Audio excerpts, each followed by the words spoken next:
The wind in the borderlands between Texas and New Mexico did not simply blow, it scoured.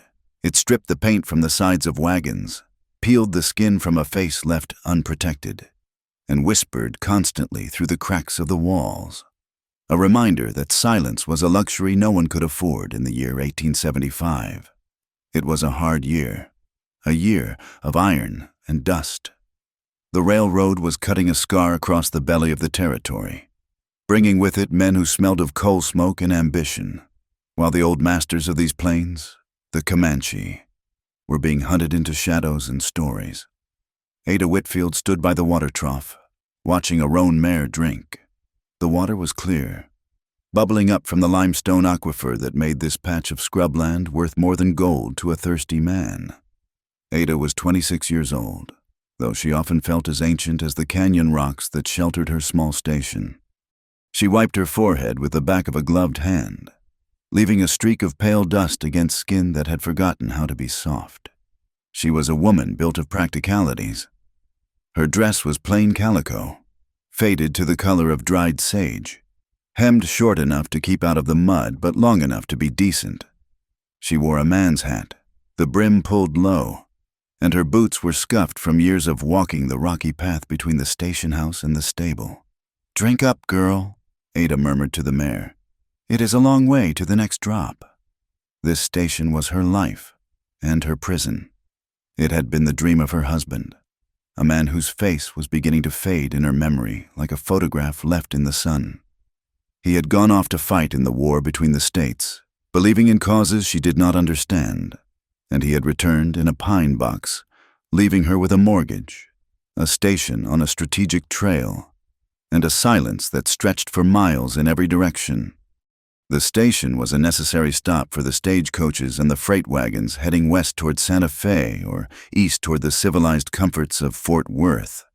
They needed her water. They needed fresh horses. But lately, the traffic had brought news that made the hair on the back of her neck stand up. The Comanche were not gone. The drivers said there were remnants, ghosts riding painted ponies, striking out in desperation as the buffalo vanished. Ada did not fear the Comanche as the women in the town did. She feared the bank. She feared the empty ledger on her kitchen table. She feared the way the men from town looked at her when she rode in for supplies, not with respect, but with a hungry sort of calculation, as if she were a heifer that had wandered away from the herd and needed branding. The sound of hooves approaching from the east broke her reverie. It was not the heavy, rhythmic clatter of a stagecoach, but the singular, arrogant trot of a fine riding horse. Ada stiffened. She knew that rhythm. Silas McGraw rode a chestnut gelding that shone like a polished penny, a stark contrast to the dusty, rib-showing mounts that usually passed through. Silas was a man of 50, with a face that had settled into lines of perpetual satisfaction. He was a cattleman by trade, a land speculator by ambition, and a predator by nature. He owned the largest ranch in the valley, and he held the note on Ada's land. He pulled the horse up gently, tipping his wide-brimmed hat. "Good afternoon, Mrs. Whitfield. The wind is devilish today, is it not?" "It is wind, Mr. McGraw," Ada said, not moving from the trough. "It does what it does." Silas dismounted with a grace that belied his age. He walked toward her, dusting off his sleeves. He wore a suit of dark wool, impractical for the heat but essential for his image. He smelled of bay rum and expensive tobacco, a scent that clashed violently with the smell of horse sweat and alkali dust that surrounded Ada.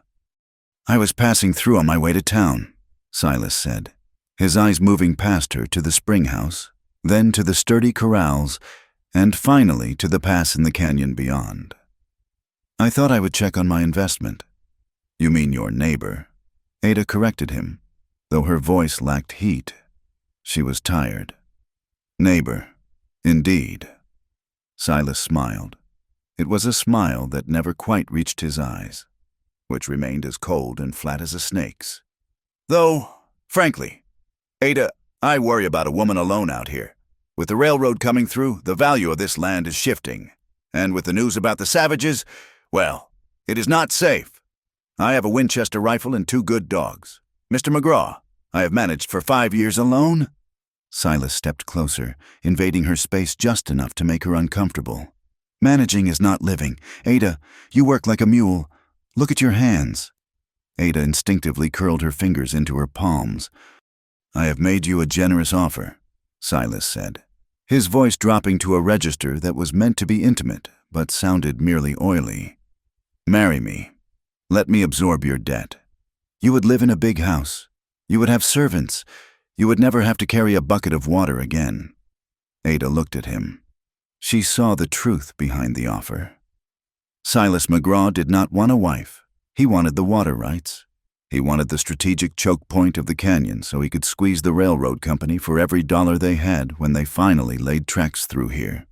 His proposal was a business transaction disguised as chivalry, a velvet-covered noose. "My answer is the same as it was last month, and the month before," Ada said, meeting his gaze.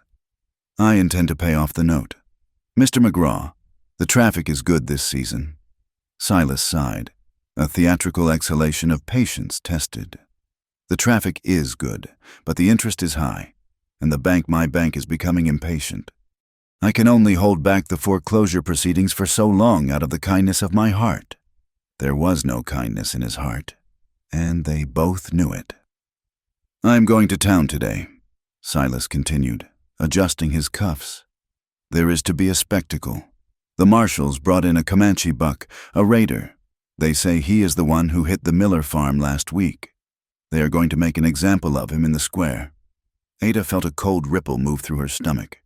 "An example. Hanging. Likely, or perhaps," Silas chuckled, a dry, rattling sound. "They will sell him. There is talk of auctioning him off for labor before the rope, if the judge allows it. A show of power. To let the red man know who owns this valley now." "That seems unnecessary," Ada said quietly. "It is civilization. Ada, it is the taming of the wild. You should come. It might remind you of the dangers you face out here alone." Silas mounted his horse again, looking down at her from his elevated perch. "Think of my offer. The next time I come, I might not be asking. I might be bringing the sheriff with an eviction notice." He tipped his hat again and rode off, the dust swirling in his wake. Ada watched him go until he was nothing but a speck against the horizon. Her hands were trembling, not from fear of him, but from a deep, simmering rage. She was trapped. The harder she worked, the deeper the debt seemed to dig its claws into her. Silas was right about one thing: she was just surviving, scratching a living out of the dirt, while men like him drew lines on maps and claimed the world. She needed supplies. She needed grain for the station horses and flour for herself, and, though she loathed the idea of seeing Silas again so soon, a morbid curiosity tugged at her. A Comanche. She had grown up hearing stories of them, the lords of the plains, when she was a little girl, before the war. She had seen a hunting party once from a distance. They had ridden without saddles, moving as if they were part of the animals beneath them, wild and terrifying and undeniably free. That image had stayed with her, burning in the back of her mind during the long, suffocating years of her marriage and the lonely years of her widowhood. They represented everything she was not untethered. Ada harnessed the mules to her wagon. It was a 2-hour ride to town, and if she left now, she could be back before dark. She told herself she was going for the grain. She told herself she had no interest in the brutality of men.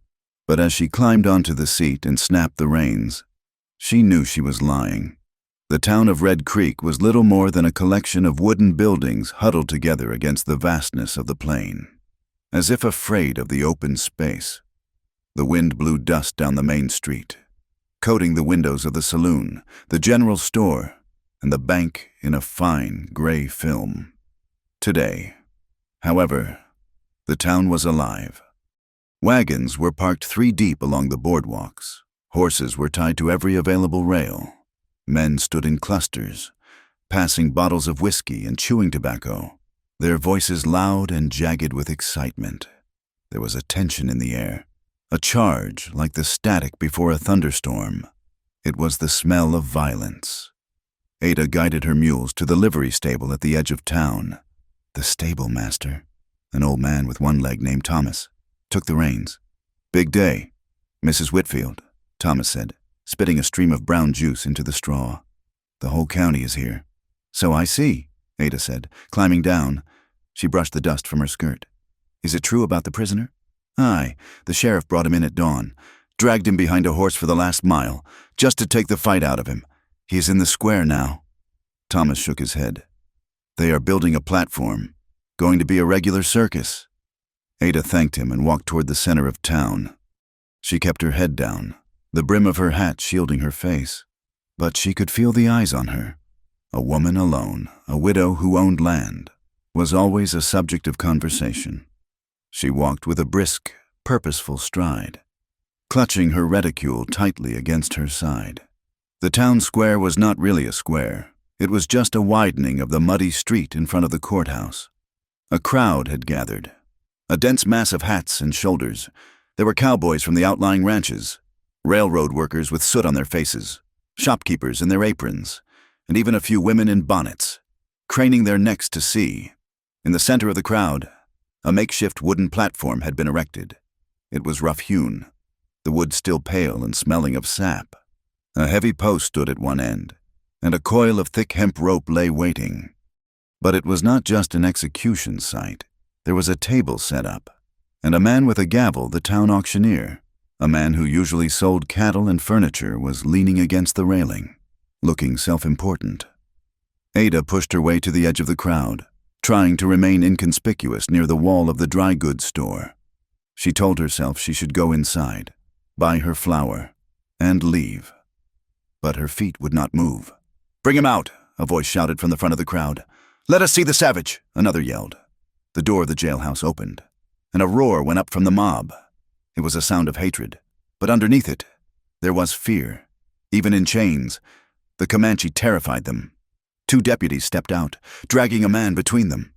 Ada felt her breath catch in her throat. The prisoner was tall, perhaps 6 feet. He was stripped to the waist, his skin the color of burnished copper, streaked with dirt and dried blood. His hands were bound behind his back with heavy iron chains. Another chain connected his ankles, forcing him to shuffle. But he did not look like a broken man. His hair was black, hanging long and loose, matted in places but still thick. He wore buckskin leggings that were torn and stained. As the deputies shoved him up the stairs onto the platform, he stumbled, and the crowd laughed a cruel, jeering sound. One of the deputies struck him in the kidney with the butt of a rifle to straighten him up. The prisoner did not cry out. He regained his balance and stood upright. He lifted his head. Ada stared at him. She was close enough to see the rise and fall of his chest, the way his muscles bunched against the restraints. He was likely 28 or 30 years old. His face was sharp-angled, with high cheekbones and a nose like the beak of a hawk. But it was his eyes that held her. They were dark, scanning the crowd not with the panic of a trapped animal, but with a detached, icy clarity. He looked at the jeering faces, the whiskey bottles, the guns, and the American flag flapping lazily atop the courthouse. He looked at them as if they were the ones on display, as if their noise and their anger were beneath his notice. "All right, settle down, settle down." The auctioneer banged his gavel on the railing. "We have got business to attend to before the main event." Silas McGraw was standing near the front, right by the platform steps. He looked immaculate, a king holding court among the peasants. He said something to the sheriff, who nodded and laughed. The auctioneer continued, his voice booming. "Sheriff says we do not need to hang him just yet. This here's a strong buck. Look at those shoulders. Seems a waste to stretch his neck without getting some work out of him first. The judge has authorized a sale of labor. Indentured servitude for a term of 5 years proceeds to go to the victims of the raids." The crowd murmured. This was unusual, but the logic of greed appealed to them. Why kill a horse when you could ride it to death first? "Do I hear an opening bid for this specimen?" the auctioneer shouted. "He is broken to saddle, or will be soon enough." Laughter rippled through the crowd. Someone threw a rotten apple. It struck the Comanche in the chest. He did not flinch. He simply stared past the crowd, toward the horizon where the blue sky met the dust. Ada felt a wave of nausea. This was not justice. This was not even punishment. It was a degradation, a stripping away of humanity that made the men in the crowd look smaller than the man in chains. She looked at Silas. He was watching the prisoner with a look of ownership, calculating the strength in those arms, the hours of labor that could be wrung out of that body before it collapsed. $10, a voice shouted. 15. $20 for the redskin. The numbers were thrown out casually. The price of a used saddle or a crate of bad whiskey. Ada gripped the fabric of her skirt. She wanted to turn away. She wanted to run back to her wagon, drive her mules until their lungs burned, and lock herself in her station house. She wanted to pretend this world did not exist, but she stood rooted to the spot. She was just a spectator, she told herself, a widow with debts and a dying farm. She had no power here. She was as trapped as he was. Only her chains were made of paper and expectations. The prisoner shifted his weight. For a fleeting second, his gaze swept across the crowd and locked onto hers. Time seemed to stretch and snap. Ada stopped breathing. In that chaotic, dusty square, with the smell of unwashed bodies and fear, his eyes met hers. There was no pleading with them. There was no sorrow.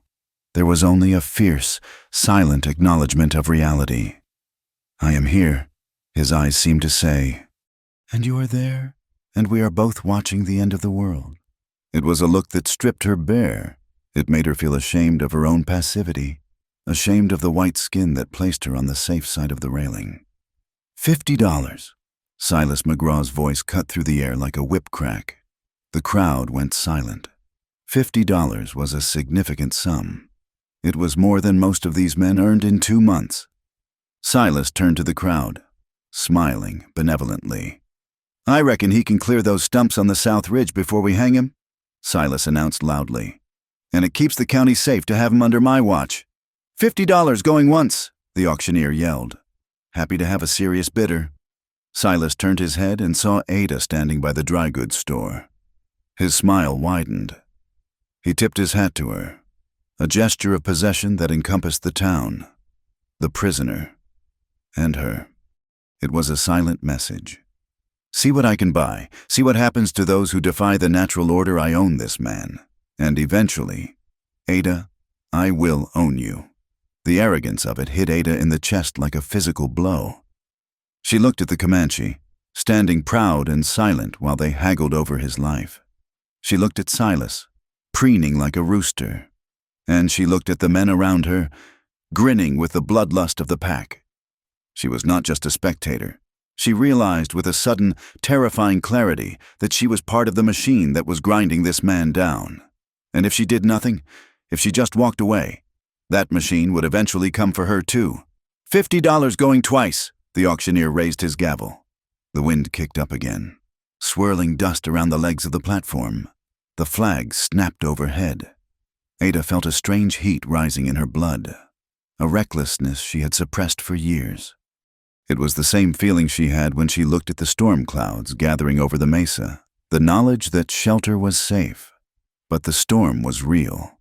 She did not know she was going to move until she stepped forward, away from the wall. She did not know she was going to speak until her mouth opened.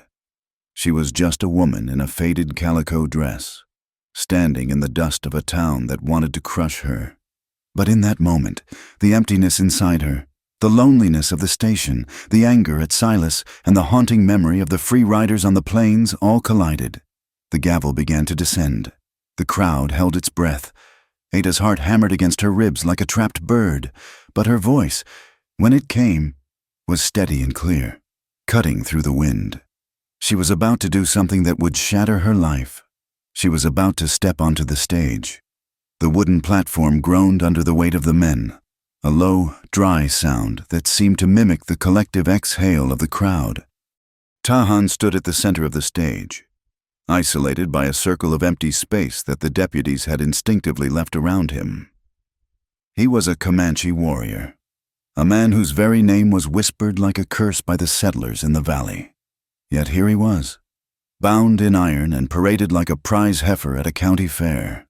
His hair, black as a raven wing and tangled from the struggle of his capture, was pulled back sharply and tied at the nape of his neck with a strip of rawhide.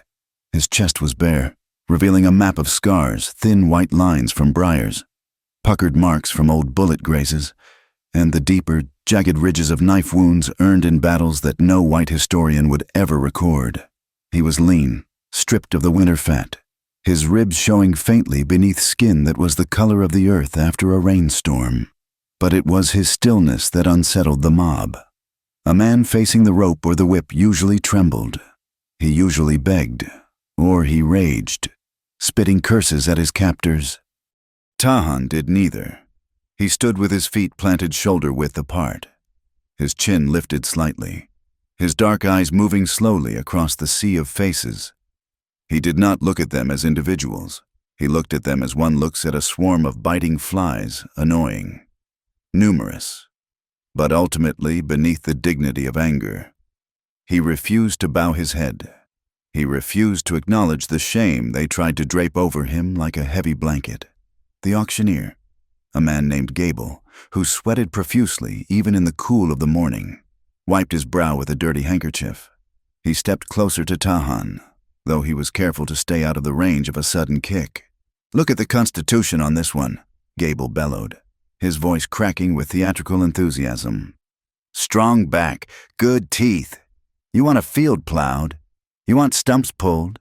You want someone to haul stone for those new foundations. This here is raw power, gentlemen.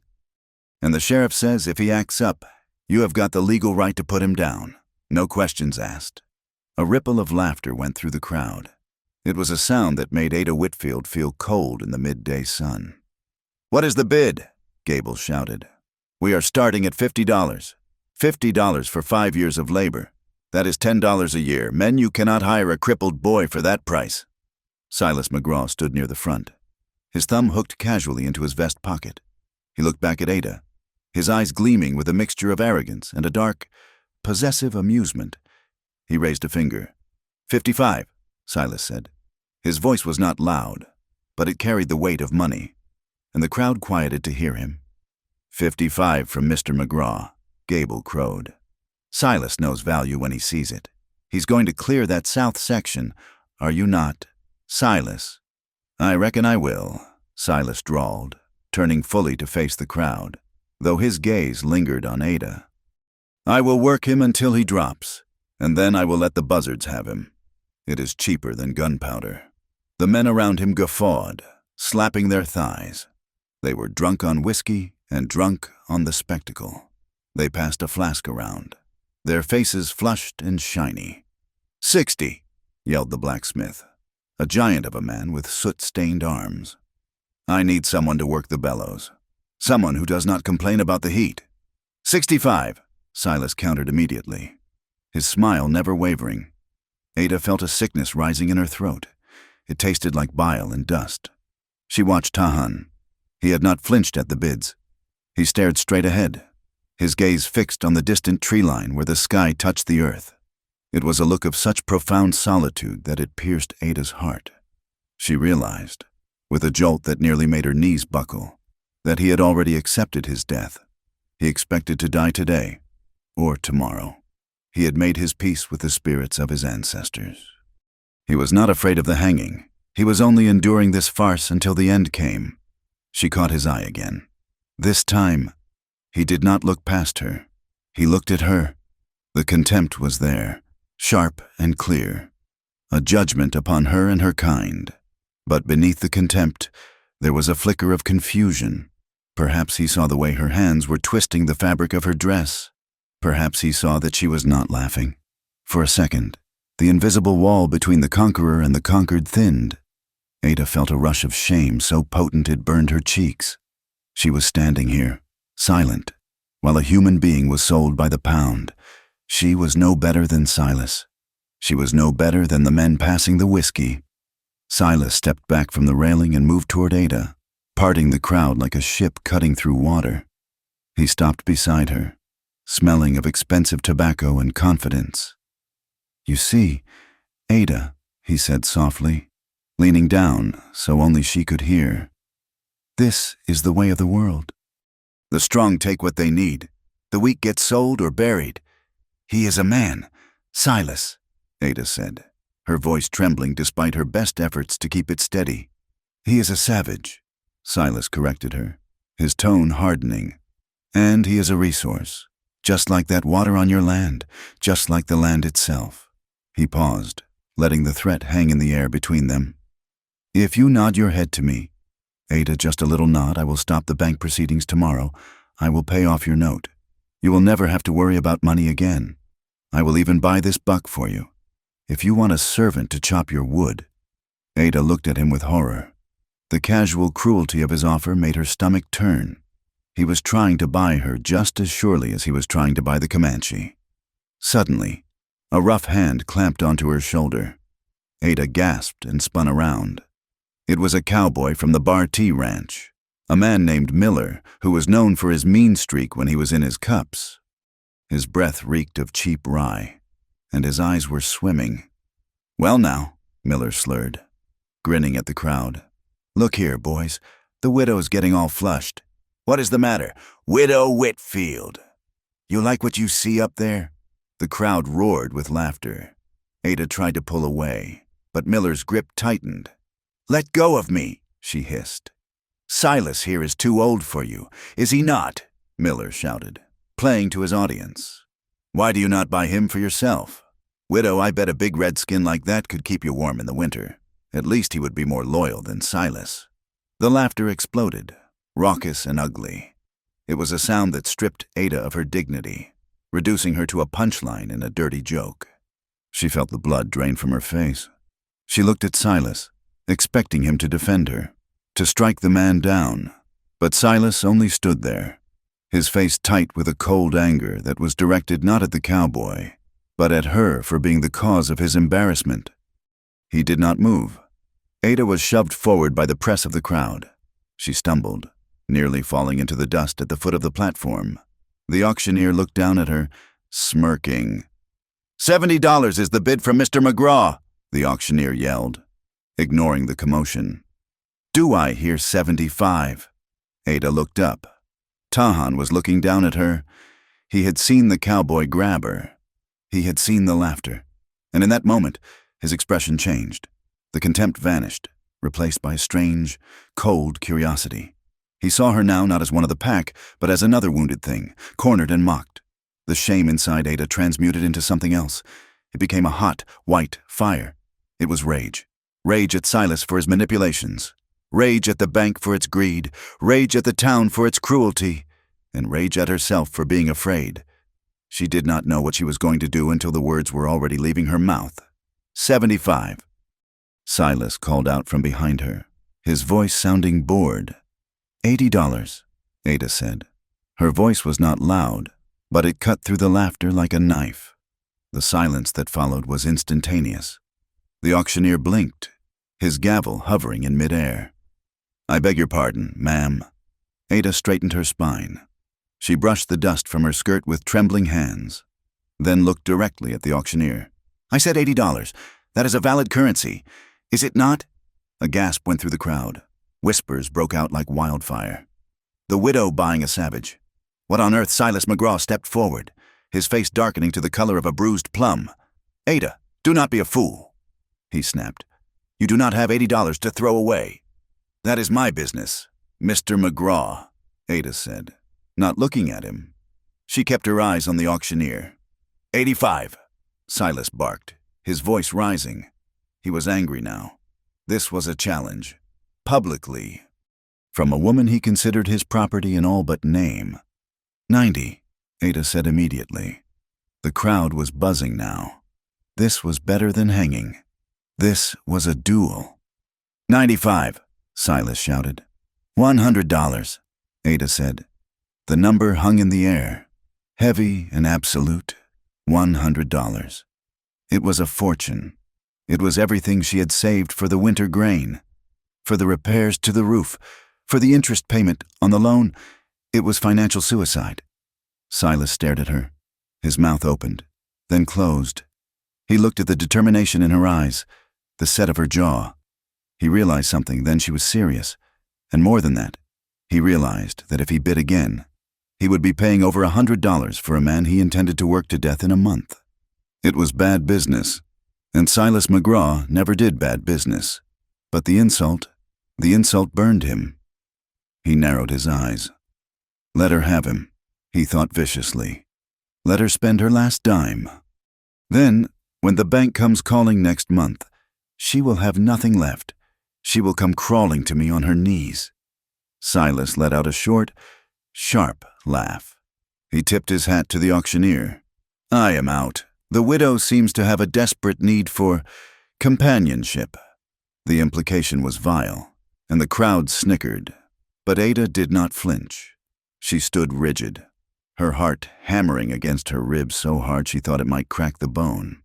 $100 going once, the auctioneer chanted, though his voice lacked its earlier luster. He seemed confused by the turn of events. $100 going twice. He brought the gavel down with a hollow thud. Sold to Mrs. Ada Whitfield.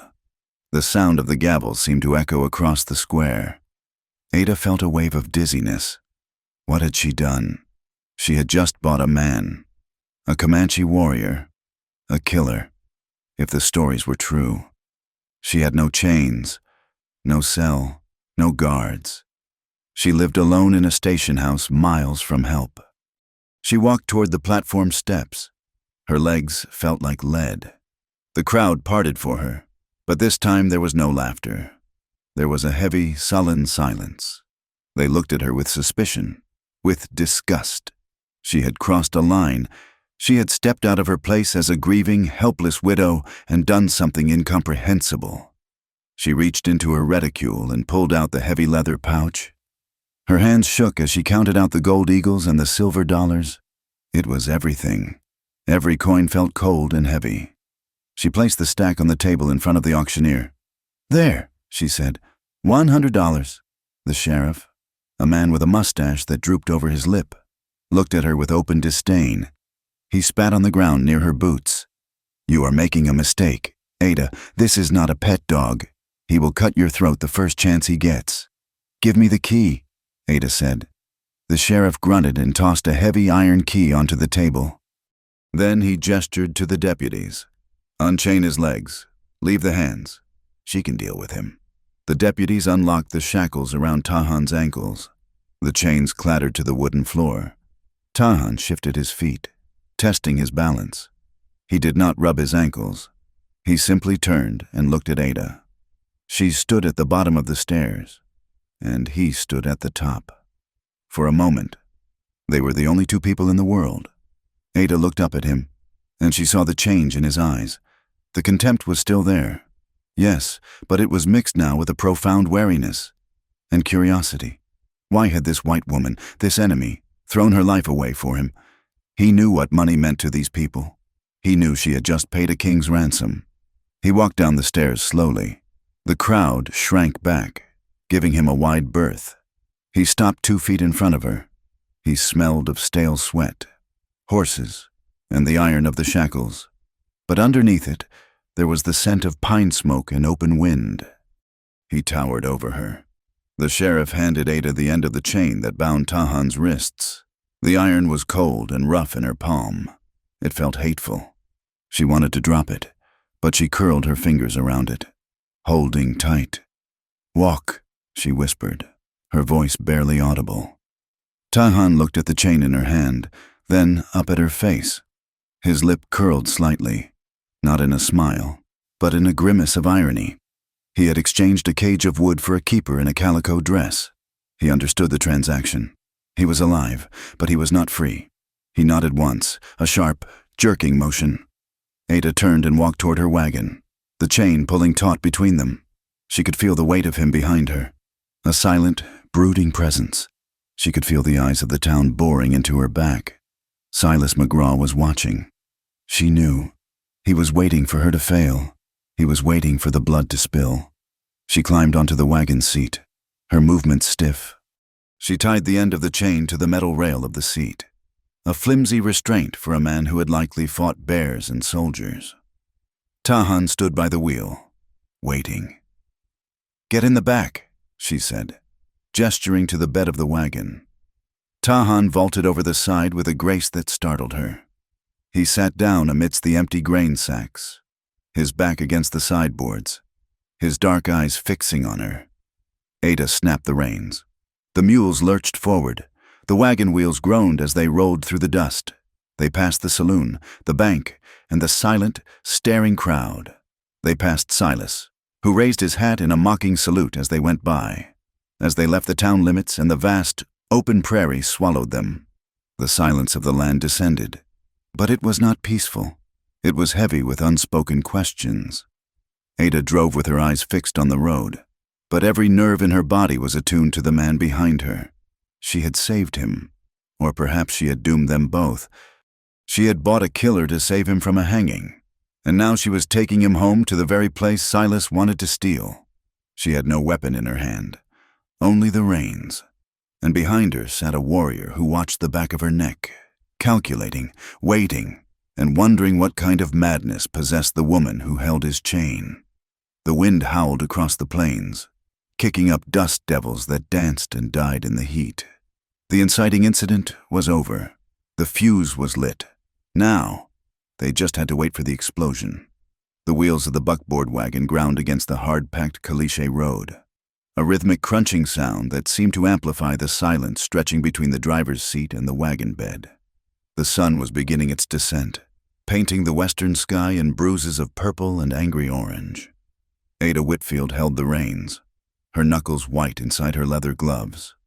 She could feel the presence of the man behind her like a physical weight, a heat radiating against her back. She had driven 5 miles without speaking. The town of Red Creek had vanished behind the curvature of the earth and the rolling scrub, but the shame of the auction still clung to her skin like coal dust. Ada pulled back on the reins, bringing the mules to a halt in the shade of a lone, twisted mesquite tree. The silence of the plains rushed in to fill the space where the wheels had stopped the chirp of a cicada, the rustle of dry grass, the distant cry of a red-tailed hawk. She turned on the seat. Tahan was sitting exactly where she had left him, his back against the sideboards, his legs stretched out among the grain sacks. The chain she had tied to the seat rail was slack. He looked at her, his face an unreadable mask of copper and shadow. "Give me your hands," Ada said. Her voice sounded thin in the vastness of the landscape. Tahan did not move immediately. He studied her face, looking for the trick, the weapon, the cruelty he had come to expect from white eyes.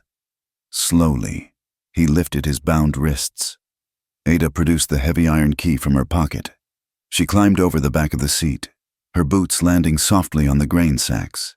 She was close to him now, close enough to smell the dried sweat, the horses, and the faint, metallic tang of old blood on his skin. She inserted the key into the lock. It turned with a stiff, grinding click. The manacles sprang open.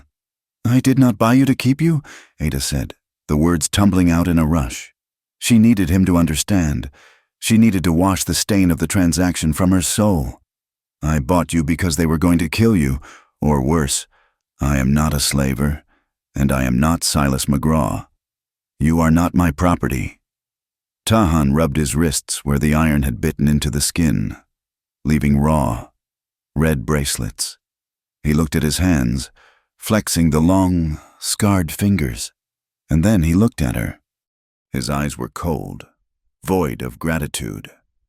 "You paid the coin," Tahan said. His English was accented, the sounds shaped by a throat used to the guttural flow of Comanche. But it was clear. In your world, coins buy horses, coin buys land, coin buys men. You paid, that makes you the owner.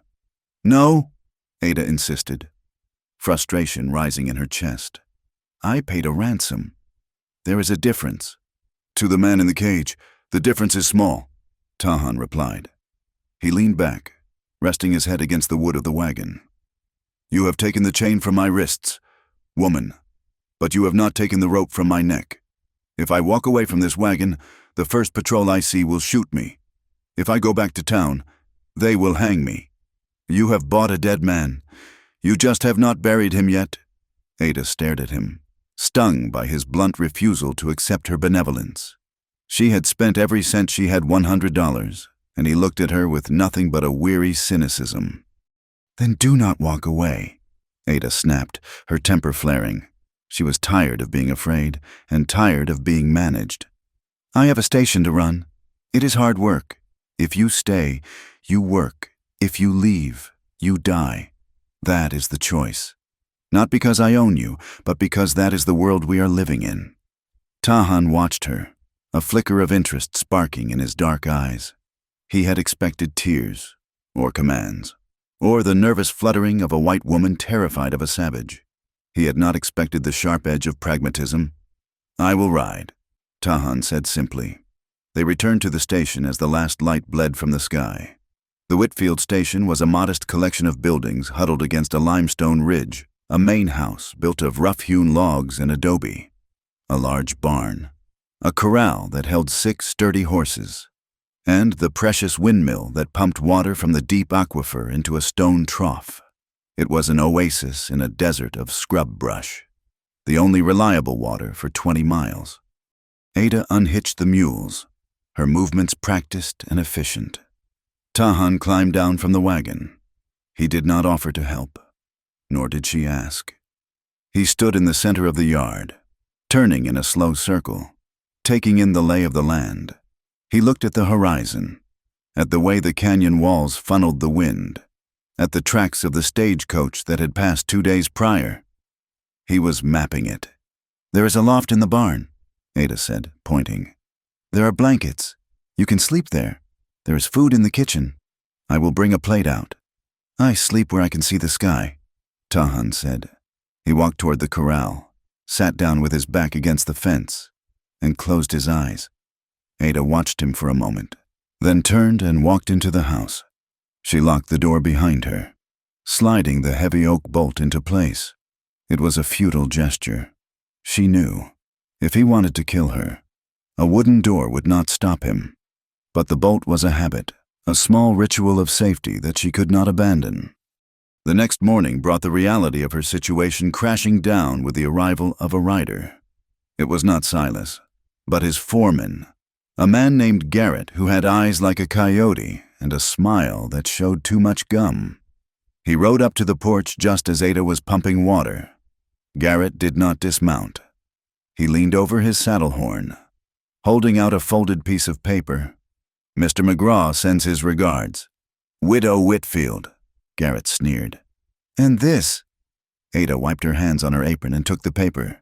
It was a notice from the bank. "The terms of your loan have been adjusted," Garrett said, enjoying the moment. "Due to recent, erratic financial behavior, the bank has deemed you a high-risk borrower.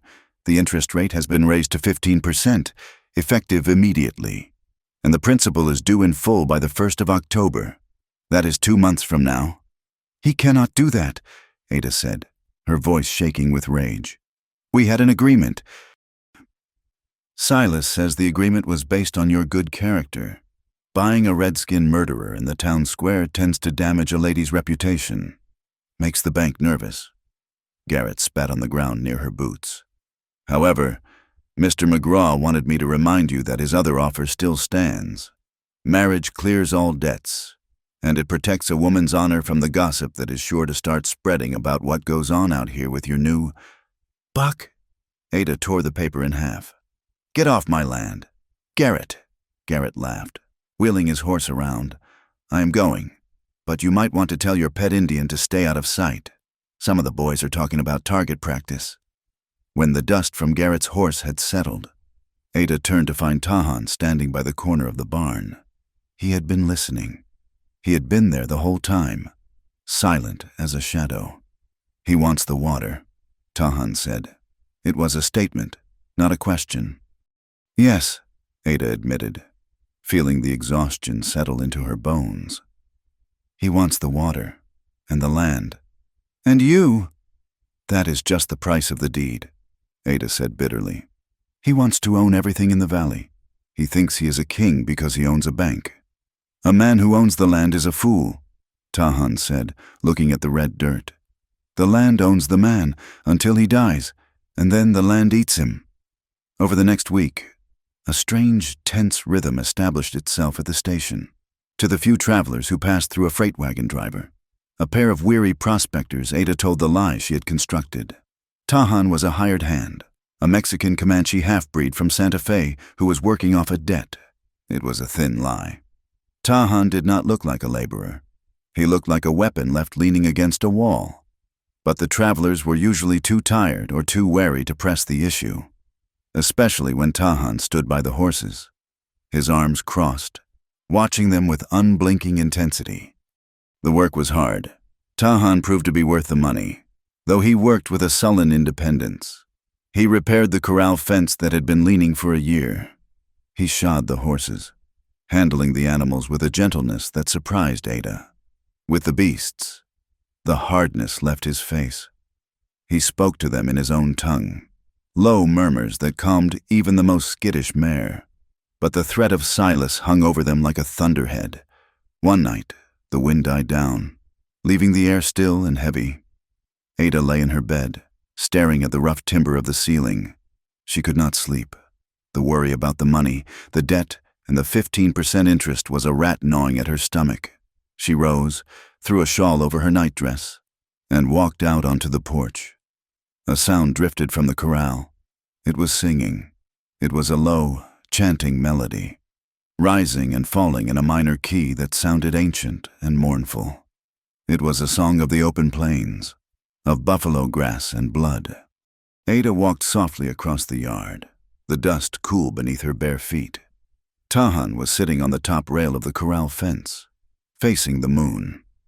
He was not singing to the horses. He was singing to the emptiness.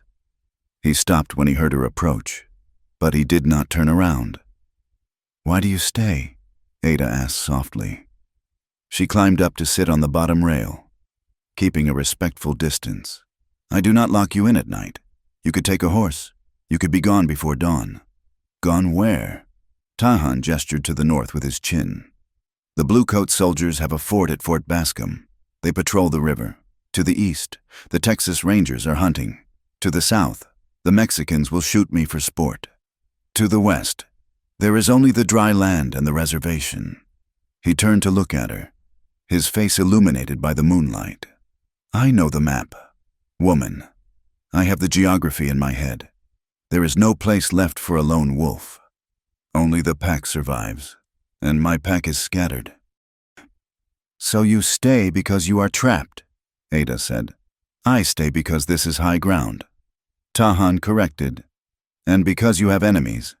The enemy of my enemy is a shield." He hopped down from the fence, landing silently. He walked over to her, standing close enough that she could feel the heat of him. "We make a trade," Tahan said. His voice was serious, the voice of a warrior negotiating a treaty. "I see the man, Silas. I see his eyes. He will come for you. Not with paper, but with fire. He will burn you out to get this water." Ada shivered. She knew he was right. "I will fight for this station," Tahan said. "I will guard your horses. I will put the fear of the spirits into the men who come in the night. I will hold this ground for you." "And in return?" Ada asked. "In return," Tahan said, his voice dropping to a whisper, "you help me find my brother. He leads a small band, hiding in the deep canyons of the Palo Duro. When the snow melts, when the soldiers are lazy, you give me a horse, a rifle, and you tell the soldiers I died of the pox. You erase my trail." It was a dangerous bargain. If she was caught aiding a hostile Comanche, she would go to prison. But as she looked at Tahan, she saw the only chance she had against Silas. A lawyer could not stop Silas McGraw. A gunfighter might. "Deal," Ada said. She held out her hand. Tahan looked at her small, white hand, then engulfed it in his own rough, calloused grip. It was not a shake of friendship. It was the sealing of a pact. "We need a fortress," Tahan said the next morning. "This house is wood. It burns. The barn is a trap. If they come with numbers, we cannot hold the station." Ada wiped sweat from her forehead. They were moving hay bales, stacking them against the north wall of the barn as a windbreak. "I have nowhere else to go." "Tahan, this is the land." "The land has secrets," Tahan said. "I saw the canyon behind the ridge. There are caves, high places." Ada stopped, a memory.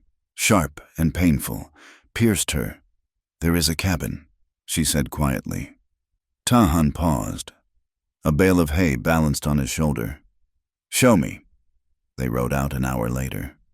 Ada led the way on her mare, while Tahan rode a skewbald gelding she had given him to use. They followed a narrow, winding game trail that cut up into the limestone bluffs behind the station. It was a treacherous path, steep and littered with loose shale, hidden from the main road below. "My husband and I built it," Ada said as the horses picked their way over a fallen log. "Before the war, we called it the High House. We thought that once the station was profitable, we would live up here, away from the dust of the road. We would just come down to work. It has fresh water, a small spring that feeds into the main creek." She had not been up here in 4 years, not since the telegram came. The path was overgrown with mesquite and prickly pear, but the bones of the trail remained. As they climbed higher, the view opened up. From this vantage point, the entire valley was laid out like a map. Ada could see the station far below, a tiny toy set. She could see the dust cloud of a distant wagon 10 miles out. She could see the shimmering heat haze over the town of Red Creek. Tahan did not look at the view for its beauty. He scanned it for threats. Suddenly, he pulled his horse up short. He raised a hand, signaling Ada to stop. "What is it?" Ada whispered. Tahan did not answer. He was staring at a distant ridge, miles to the west, a jagged spine of rock that jutted into the sky. To Ada, it looked like nothing but stone and shadow. Tahan raised his hands. He began to move them in a fluid, rhythmic language, sign language. The hands told their secret. His right hand swept out, fingers splayed, then closed into a fist. He touched his chest. He made a motion like a bird taking flight, then a sharp cutting motion across his forearm. Ada watched, mesmerized. "Who are you talking to?" Tahan lowered his hands. "Scouts. Keepers of the old way? They are watching." "Comanche." Ada felt a jolt of fear. "They know I am here." Tahan said, "They know I am not in chains. I told them I hunt with the white woman. I told them you are useful." "Useful?" Ada bristled. "Alive," Tahan corrected. "I told them you are alive. That is enough for now." He kicked his horse forward, ending the conversation. But the moment lingered. The empty landscape was not empty. It was full of eyes. And Tahan, with just the movement of his fingers, had connected their small, desperate struggle to a much larger, hidden war. They reached the cabin 20 minutes later. It was tucked into a natural alcove of the canyon wall, sheltered by a grove of twisted oak trees. It was built of sturdy logs, chinked with mud that had dried to the hardness of stone. A stone chimney rose from one side. It looked abandoned, lonely, and incredibly resilient. "It is good," Tahan said, nodding. "Back to the rock. Only one way up. We can see them coming for miles. We can defend this with 2 rifles against 20 men." Ada dismounted. Her legs felt heavy. She walked to the door of the cabin. Vines had grown over the frame, and a bird had built a nest in the eaves. She reached out and touched the rough wood of the door. Her husband, John, had cut this wood. He had planned it. He had carried her across this threshold, laughing, promising her a life that never happened. "Open it," Tahan said gently. He was standing behind her, not pushing, but waiting. Ada pushed. The leather hinges creaked, a dry groan of protest, and the door swung inward. Dust motes danced in the shaft of sunlight that pierced the gloom. The air inside smelled of pine resin, old dust, and the ghosts of memories. There was the table John had built, the 2 chairs, the bed frame in the corner, stripped of its mattress but still standing. A tin coffee pot sat on the cold hearth, exactly where she had left it 4 years ago. It was a time capsule of grief. Ada stepped inside, her hand covering her mouth to stifle a sob. It felt like violating a grave. Then, the floorboards creaked.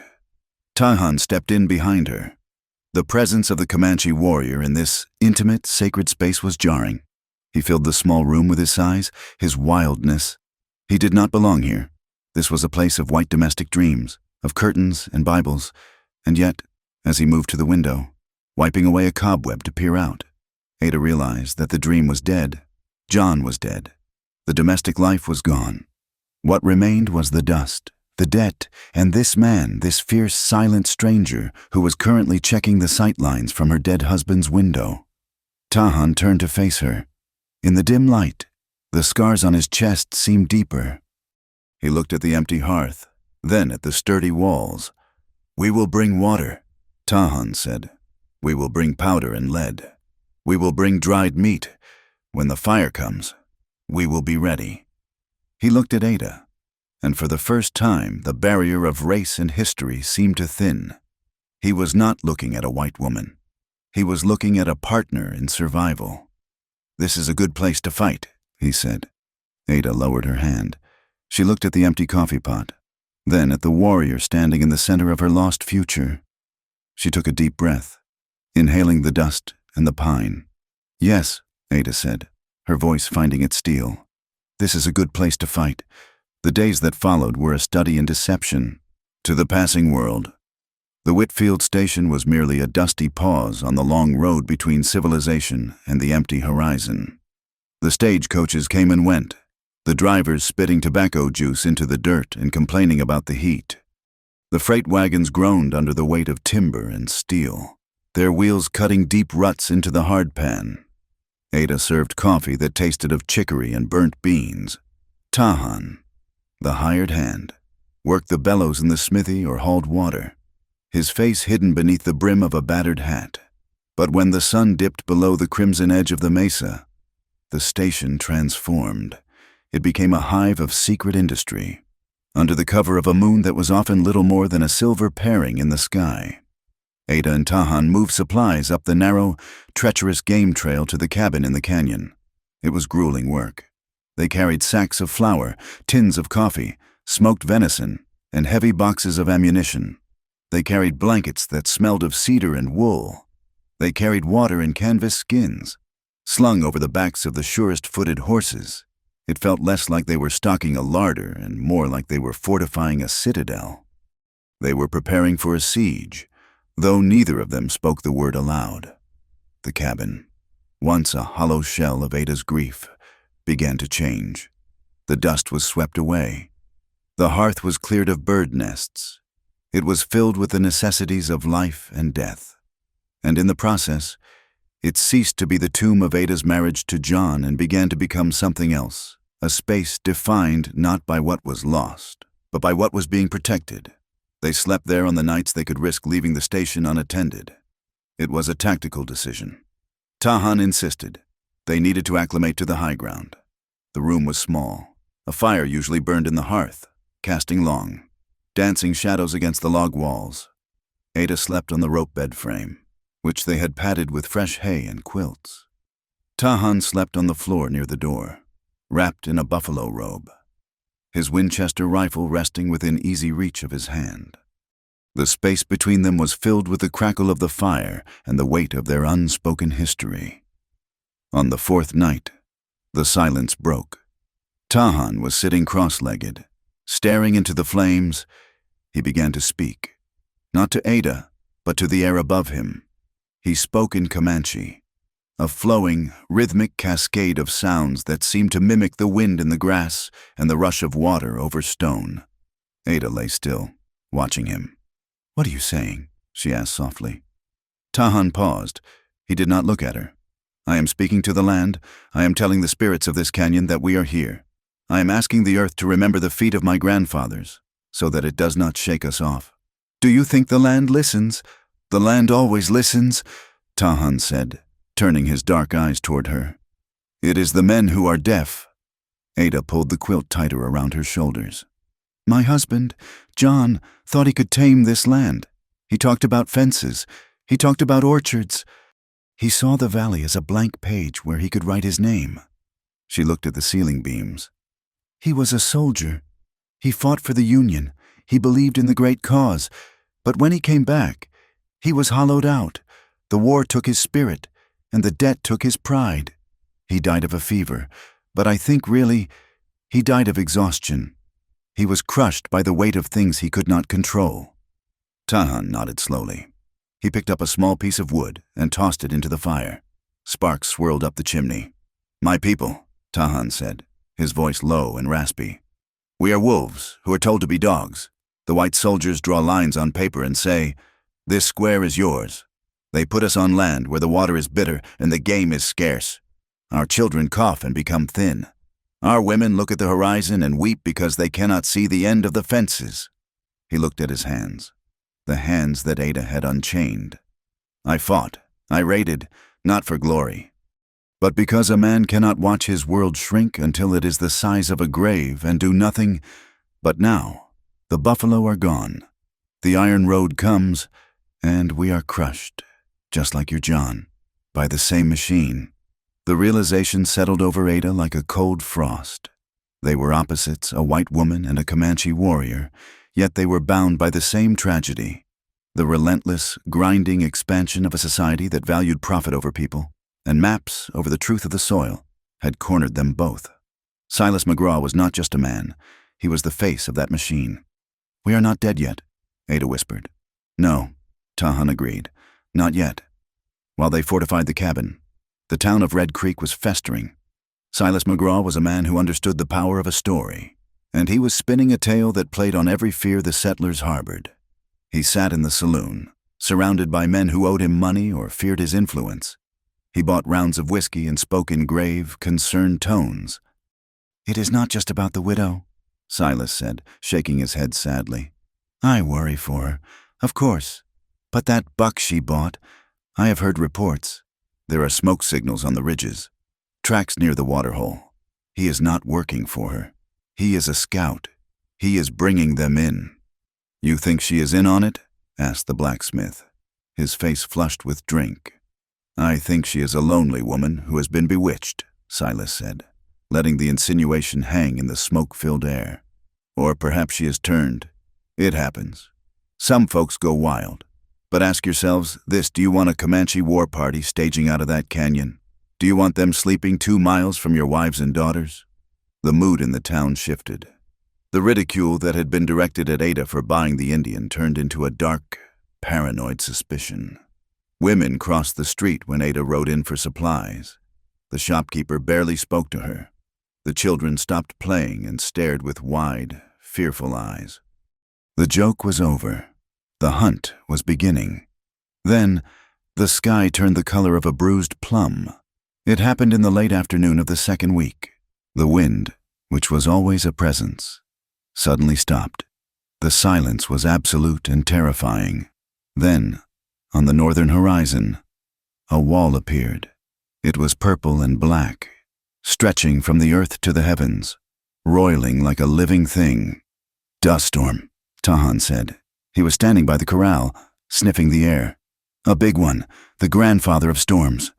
We need to get the horses in the barn," Ada said, starting forward. "No," Tahan barked. "The barn roof is loose. It will not hold. The wind will peel it like skin. We take the horses to the canyon, to the lee of the cliff. Move!" There was no time to argue. They grabbed the halters of the 6 horses. The sky was darkening rapidly, the sun blotted out by the advancing wall of earth. The temperature dropped 20 degrees in a minute. They ran the horses up the trail, the animals rolling their eyes and fighting the leads, sensing the violence in the air. The first gusts hit them just as they reached the plateau, blasts of wind that carried grit sharp enough to draw blood. "Inside," Tahan yelled over the roar. "Put them in the grove!" They tied the horses deep in the thicket of oaks near the cabin, where the canyon wall provided a natural shield. Then they ran for the cabin door. The storm hit with the force of a locomotive. The world vanished in a swirling chaos of red dust and debris. Tahan shoved Ada through the door and threw his shoulder against it to slam it shut against the wind. He dropped the heavy wooden bar into place. Inside, it was pitch black. The shutters were closed, but the dust forced its way through every crack and crevice. It filled the air, coating their teeth, clogging their noses. The sound was deafening, a continuous, high-pitched scream of wind tearing at the shingles, battering the logs. Ada coughed, her eyes stinging. She felt blind, disoriented. "Tahan, here." His voice came from the darkness, close and steady. He struck a lucifer match. The flare of sulfur was brief, illuminating his face for a second before he lit the kerosene lantern. The light was dim, struggling against the dust that hung in the air like smoke. The cabin groaned. A sudden gust hammered the door, and the wooden bar bent under the strain. "Help me!" Tahan shouted. He threw his weight against the door. Ada rushed forward, pressing her hands against the rough wood alongside his. They could feel the storm trying to break in, a physical beast clawing at the sanctuary. For an hour, they stood there, braced against the fury of the elements. The air in the cabin grew hot and stifling. It smelled of kerosene, of old dust, and of their own sweat. Ada was exhausted. Her arms trembled. Her breath came in ragged gasps.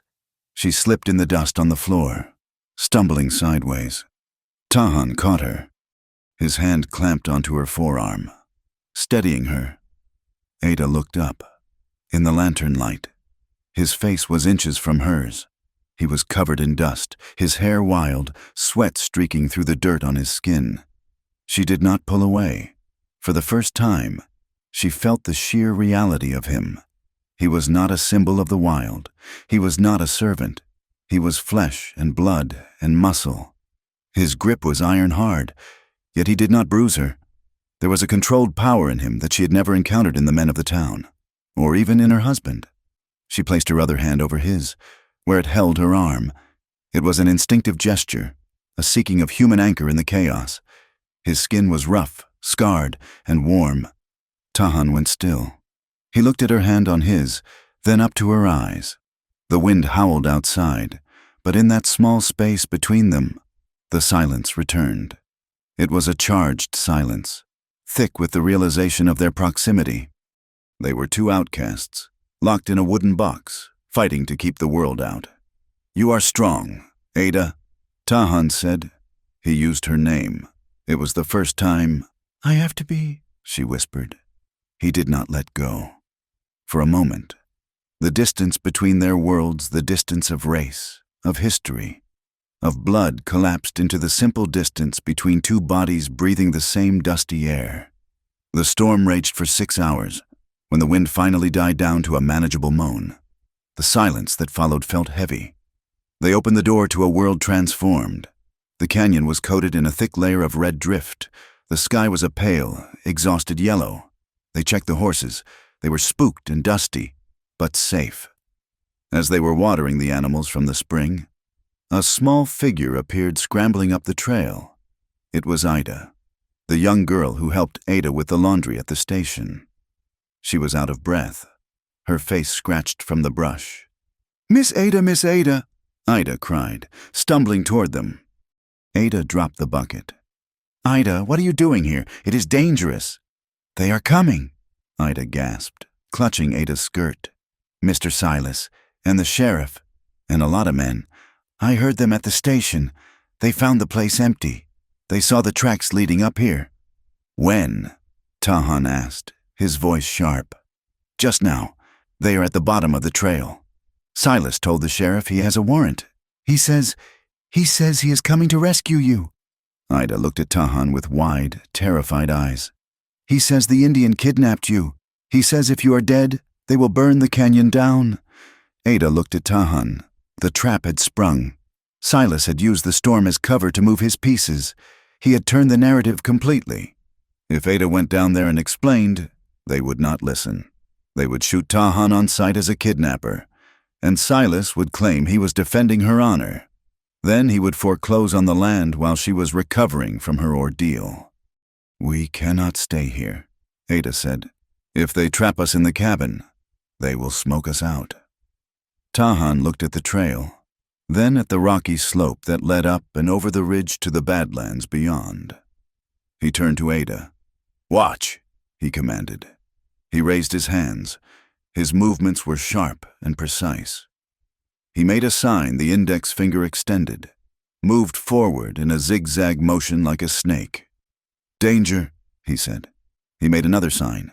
He placed his right hand over his left, clasping them together. "Trust." Then he held out his hand, palm up, and closed it decisively. "Choose." They are coming with blood in their eyes, Tahan said rapidly. We cannot talk to them. We must lead them away from the cabin, away from the water. We must make them chase a ghost. How? I take the lead horse, Tahan said. I ride high on the ridge where they can see me. I make them think I am running. You ride behind, in the cover. We pull them into the devil's spine. The rocks? Ada asked. It is a maze. Horses break their legs there. Their horses will, Tahan said grimly. Ours will not, because I know the path. He looked at her, his eyes intense. But once we run, Ada, there is no going back. You are not the widow at the station anymore. You are running with the Comanche. They will say you are lost, or they will say you are a traitor. Silas will put a price on us both. Ada looked down at the station, visible in the distance. She saw the dark shapes of riders gathering at the trailhead. She saw the glint of rifles. This was the society she had tried so hard to belong to, and it was coming to devour her. She looked at Tahan, at the scars on his chest, at the hand that had held her steady in the dark. She raised her own hands, clumsily. She mimicked the sign he had just shown her. She clasped her hands together. Trust. Let us ride, Ada said. They mounted up, leaving the supplies in the cabin. Tahan rode the skewbald, and he did exactly as he promised. He rode up onto the skyline, silhouetted against the yellow sky. He let out a war cry, a high, ululating sound that chilled the blood. Down below, the posse halted, heads turned, rifles were raised. There he is, a voice drifted up on the wind. He has got the woman. Gunshots cracked, the sound flat in the heavy air. Bullets kicked up dust 10 feet below Tahan's horse. He did not flinch. He turned the horse and galloped toward the maze of sandstone spires known as the Devil's Spine. Ada followed, keeping low in the arroyo, her heart pounding in rhythm with the hooves. They drew the posse in. For 2 hours, it was a game of cat and mouse in the blinding terrain of the Badlands. Tahan led them over shale slides that slid away underfoot, through narrow gaps where riders had to go single file. The posse, angry and reckless, began to falter. A horse went down with a scream. Men shouted in confusion, but Silas was relentless. He had brought tracking dogs, and he had brought more men than Ada had realized. They were not giving up. They were closing off the exits. There are too many, Tahan said, pulling his horse up in the shadow of a hoodoo. His chest was heaving. They are flanking us. We cannot go to the open plain, Ada said. They will run us down. Back, Tahan said. We circle back, to the cabin. It is the only place we can defend. It was a desperate gamble.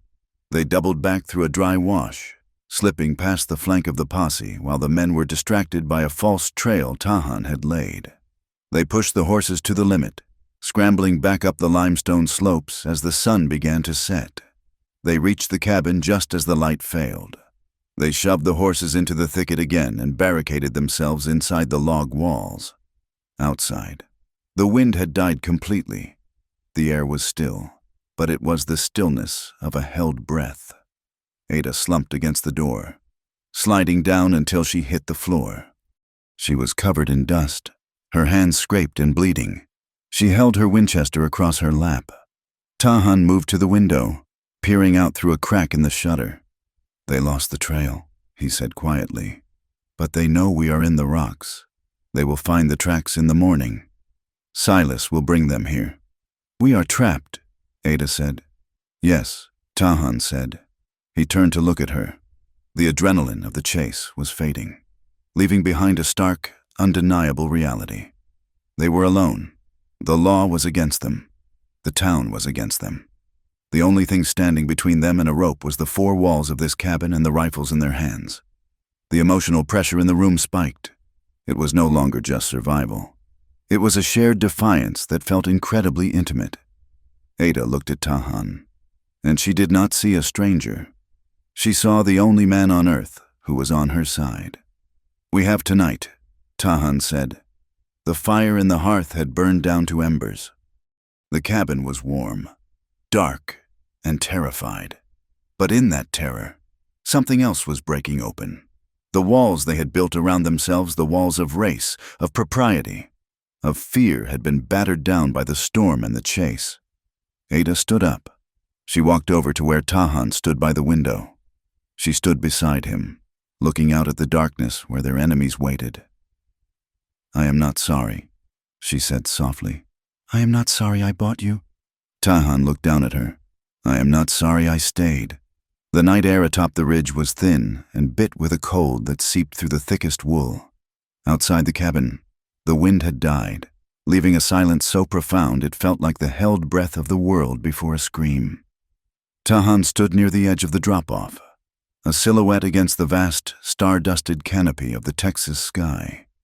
He held his bow, not the rifle, in his hand. He wrapped the tip of an arrow in a strip of cloth soaked in kerosene, struck a match against his boot heel, and lit it. The flame flared orange, angry and bright. He drew the string back to his ear, aiming not at an enemy, but high into the velvet darkness toward the distant peaks of the Palo Duro. He was released. The arrow arc was a streak of falling fire, a desperate prayer written in light. He sent 3 of them, one after another, vanishing into the void. It was a signal to the ghosts of the plains, to the brother he hoped was watching, to the blood that called to blood. When he returned to the cabin, he barred the heavy door and turned to face the room. The interior was a fortress of shadows and flickering firelight. On the rough-hewn table, their arsenal was laid out: the Winchester rifle, an old Colt Navy revolver, a skinning knife, and boxes of cartridges. Ada stood by the table, her hands trembling as she tried to feed bullets into the loading gate of the rifle.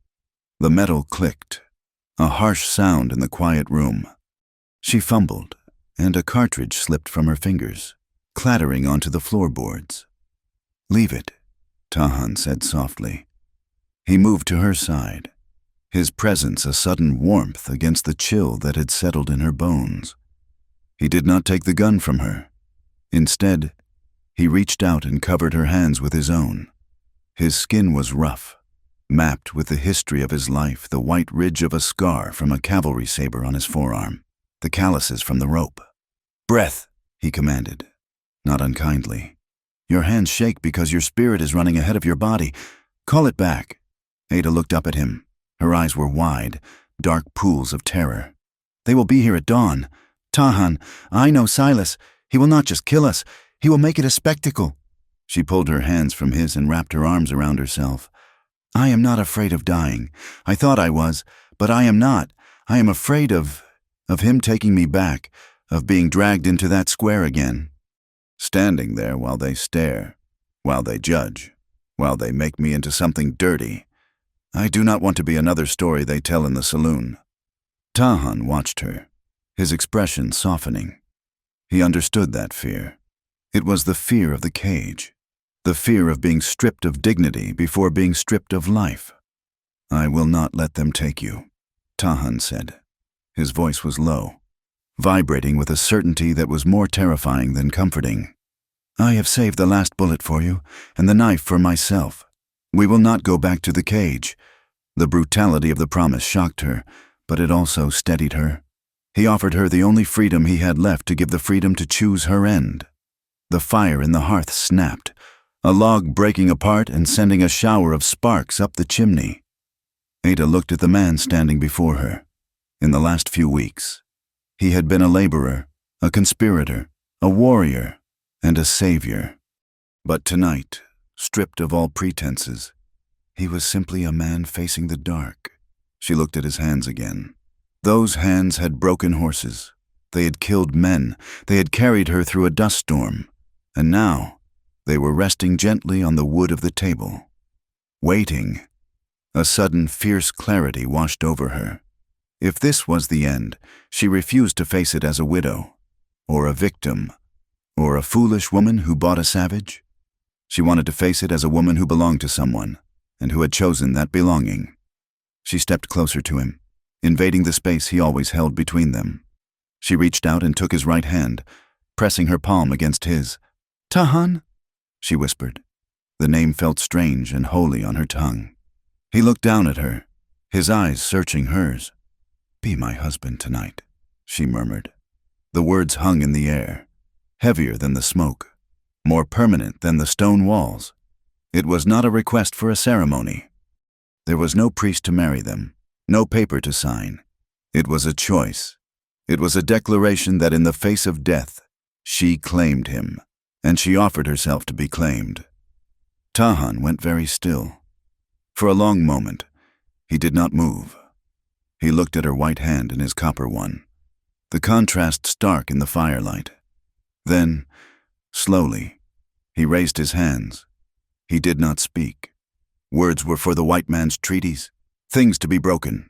Instead, he used the language of the plains, the silent speech of the hands that he had taught her in snippets. He brought his right hand to his forehead, fingers spread, then closed them into a fist as he pulled it down to his heart. "No." He pointed to her, then to himself, and brought his index fingers together, side by side, moving forward as one, together. Then, he performed a sign she had never seen. He placed his palms together, fingers interlocking, weaving tight, and pressed them against his chest, over his heart. He held her gaze, his eyes burning with a fierce, possessive intensity. It was the sign for bound one, for fire-sharer. It meant wife in a way that went deeper than law. It meant the one who breathes the same air until the breath stops. The hands told their secret, a secret of fierce devotion, of a bond forged in iron and blood. He lowered his hands and cupped her face. His thumbs traced the line of her jaw, the roughness of his skin scraping gently against her softness. "You are chosen," he said, his voice rough. "Before the spirits, before the enemy. You are chosen." He leaned down and kissed her. It was not a kiss of romance novels. It was desperate. It tasted of salt and wood smoke. It was a collision of two lonely souls trying to merge into one before the world tore them apart. Ada clung to him, her fingers digging into the buckskin of his shirt, anchoring herself to his strength. In that kiss, she felt the fear dissolve into a singular, burning point of defiance. When they pulled apart, breathless, they did not speak again. There was nothing left to say. They sat down on the buffalo robe before the dying fire, side by side. Tahan put his arm around her, and she rested her head on his shoulder. They sat vigil, two outcasts in a wooden box, waiting for the sun to bring the fire. Dawn arrived not with glory, but with the gray, flat light of a tomb. The silence was broken by the sound of shod hooves on stone, the clatter of iron striking flint. It echoed up the canyon walls, multiplied by the acoustics of the rock until it sounded like an army. Tahan moved instantly. He was no longer the tender husband of the night before. He was the warrior. He checked the load in his rifle and shoved the knife into his belt. "They are at the base of the trail," he said, peering through the shutter crack. 12 men, maybe 15. Silas rides in front. "What do we do?" Ada asked, lifting her rifle. Her hands were steady now. "I go to the rocks," Tahan said. "I draw their fire. You stay high. Keep the window. Do not let them reach the door. If they get to the wall, they will burn us out." He looked at her one last time, a hard, searing look that memorized her face. Then he unbarred the door and slipped out into the gray morning, vanishing into the maze of boulders and scrub oak to the left of the cabin. Ada locked the door behind him and took her position at the window. Below, the riders emerged from the tree line. Silas McGraw sat tall on his chestnut horse, wearing a long duster coat. He looked confident. The lord of the manor coming to evict a squatter. "Ada," Silas's voice boomed up the slope. "Ada Whitfield, come out, we know you are in there. Send the redskin out with his hands up, and we will take you home." Ada rested the barrel of the Winchester on the windowsill. She took a breath, aimed at the dirt 10 feet in front of Silas's horse, and pulled the trigger. The shot cracked like a whip. Dirt sprayed up, and Silas's horse reared, screaming. "Go to hell! Silas!" Ada screamed back. "This is my home!" The battle erupted instantly. The men below scattered for cover behind rocks and trees. Gunfire erupted, bullets thudding into the thick logs of the cabin. sending splinters flying. From the rocks to the left, Tahan's rifle spoke. He fired with terrifying precision. A cowboy who had tried to flank the cabin cried out and grabbed his leg, falling behind a log. Tahan moved constantly, firing, running, reappearing in a different spot. He was a ghost, harrying them, forcing them to keep their heads down. But there were too many of them. Silas rallied his men. "Suppress him. Keep that Indian pinned, 3 of you. Get the torches. Burn the bitch out." Bullets hammered the window frame, forcing Ada to duck. Glass shattered, raining down on her hair. She popped up, fired 2 shots blindly, and ducked again. The smell of cordite filled the small room. She heard Tahan shouting something in Comanche, a war cry meant to draw their attention. He broke cover, running across a gap to get a better angle on the men with the torches. "Get him!" Silas roared. 3 rifles turned on Tahan. He dove behind a boulder just as the rock chipped away under a hail of lead. He was pinned. "Now the roof," Silas yelled. 2 men sprinted toward the cabin, carrying bundles of burning rags soaked in oil. Ada leaned out, exposing herself. She shot the first man in the shoulder. He spun around, dropping the torch, but the second man was too fast. He hurled the burning bundle onto the porch roof. The dry shingles caught instantly. Smoke began to curl inward. "Tahan!" Ada screamed. Suddenly, a sound cut through the noise of the battle. It was a sound from another time, a rhythmic, thundering drumming that seemed to come from the sky itself. On the high ridge above the canyon, silhouettes appeared. Not 1, not 2, but 10, 20. They sat on painted ponies, feathers fluttering in the wind. Silas looked up, his face draining of color. "My God!" The riders on the ridge let out a collective cry, a high, piercing shriek that froze the blood. Then they poured down the slope like a landslide. Tahan's brother had seen the fire arrows. The arrival of the Comanche changed the geometry of the fight in seconds. They did not ride in circles like in the dime novels. They swept through the posse with the efficiency of a scythe. Arrows flew with deadly accuracy. Gunfire erupted from the horseback warriors. Silas hired guns, brave enough when facing a woman and 1 man. Panicked. Their formation broke. Horses bolted. Men threw down their weapons and ran for the tree line. In the chaos, Silas McGraw did not run. He was a man consumed by a singular, venomous hatred. He saw his plans crumbling, his power evaporating. He saw Ada at the window.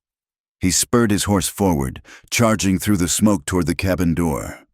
He leaped from the saddle, kicked the door in with a crash of splintering wood, and stormed inside. Ada spun around, raising her rifle, but Silas was on her before she could aim. He backhanded her across the face, a blow that sent her reeling into the table. The rifle clattered to the floor. Silas grabbed her by the hair, dragging her upright. His face was twisted, a mask of soot and rage. He pressed the cold barrel of his revolver against her temple. "You ruined it!" he screamed, spitting into her face. "You ungrateful whore, I offered you everything!" Outside, the shooting was dying down. Tahan burst through the door, his knife in hand. He froze when he saw Silas holding Ada, the gun against her head. "Drop it!" Silas shrieked at Tahan. "Drop the knife or I paint the walls with their brains!" Tahan stood motionless, his chest heaving, blood trickling from a graze on his cheek. He looked at Ada. His eyes were wild with fear, the fear he had confessed the night before. "Do it!" Silas hissed. "Drop it!" Tahan's fingers loosened. The knife fell to the floor with a dull thud. Silas laughed, a jagged, manic sound. "See, that is how it works. Boy, the white man always holds the cards." He began to drag Ada toward the door. "I am taking her, and you are going to watch us ride away. And if you follow, she dies." Ada felt the steel against her skin. She saw Tahan standing there, disarmed, defeated by his love for her. She saw the triumph in Silas's eyes. She remembered Tahan's hands, chosen, fire-sharer. She was not a victim. She was a wife of the plains. As Silas stepped backward toward the threshold, dragging her, Ada went limp. It was a dead weight he did not expect. He stumbled slightly. In that split second of imbalance, Ada stomp-kicked backward with all her strength, driving her heel into Silas's shin. Silas howled in pain, his grip loosening just a fraction. Ada twisted violently, dropping to her knees. The gun went off, the bullet burying itself in the ceiling timber. "Tahan!" she screamed. She grabbed Silas's leg and pulled. Silas, already off balance, toppled backward out of the open door, onto the porch where the fire was still smoldering. He scrambled to get up, raising his gun again, but Tahan was a blur of motion. He did not go for his knife. He launched himself through the air, tackling Silas off the porch and onto the rocky ground below. They rolled in the dirt, a tangle of limbs and fury. Silas fired a shot into the dirt. Tahan slammed Silas's wrist against a rock, forcing the gun from his hand. Silas punched Tahan in the wound on his chest. A desperate, dirty blow. Tahan grunted but did not let go. He pinned Silas down, his forearm pressing against Silas's throat. Ada scrambled out of the cabin, picking up Tahan's knife from the floor. She ran to the edge of the porch, below. Tahan had Silas pinned. He raised his fist to strike, to kill the man who had hunted them. "Wait!" Ada shouted. Tahan froze, his fist hovering. He looked up at her. Ada climbed down the steps. She walked over to where Silas lay gasping, his face purple, his eyes bulging with terror. The great land baron was nothing more than a man in the dirt. "Do not kill him," Ada said, her voice cold and steady. Tahan looked at her with confusion. "He is a snake. He will bite again. If you kill him, you are the savage they say you are," Ada said. "And the law will never stop hunting us. If he lives, he answers for this." She looked at Silas. "You trespassed. You committed arson. You attempted murder. And we have witnesses." She gestured to the ridge. The Comanche warriors had encircled the cabin.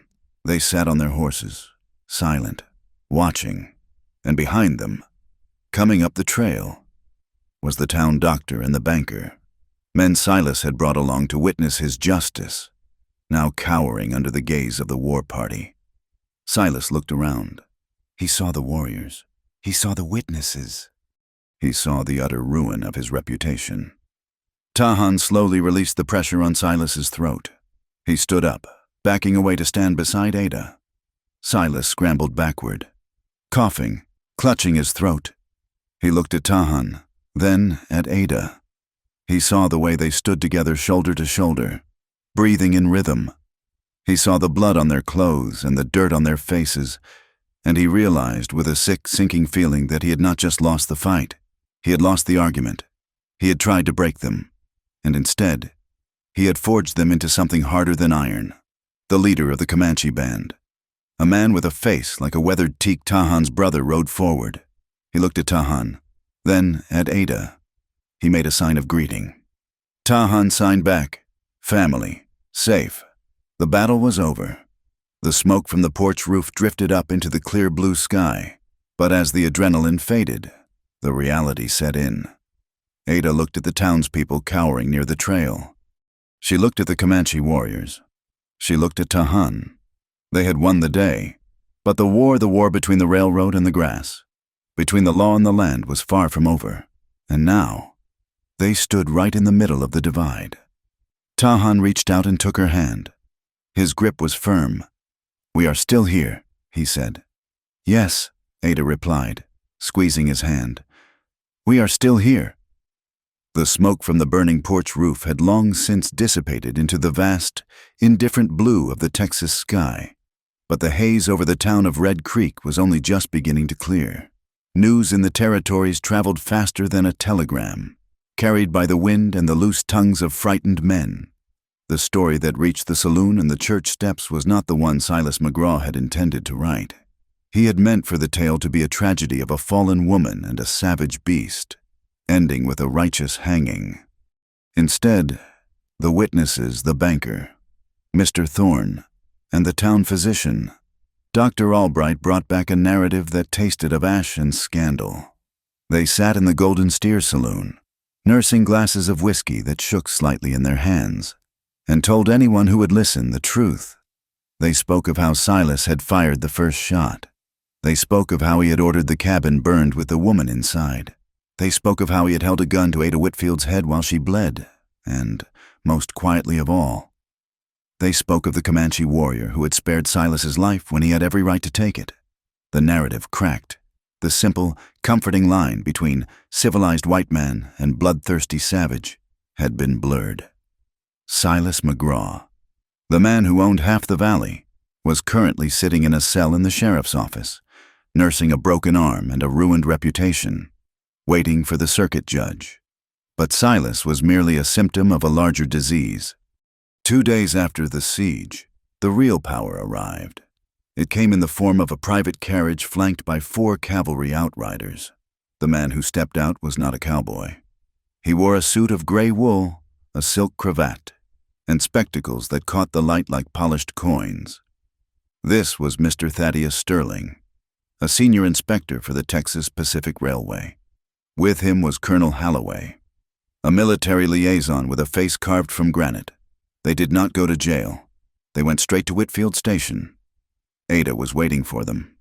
She stood on the porch of the main house, wearing her best dress, a navy blue cotton that she had mended the night before. Her face was bruised, a purple mark blooming on her cheekbone where Silas had struck her, but her back was straight as a rifle barrel. Tahan stood beside her, not behind her. He wore a fresh shirt, his hair braided neatly, his hand resting casually on the pommel of his knife. "Mr. Sterling," Ada said, her voice cool. "Colonel?"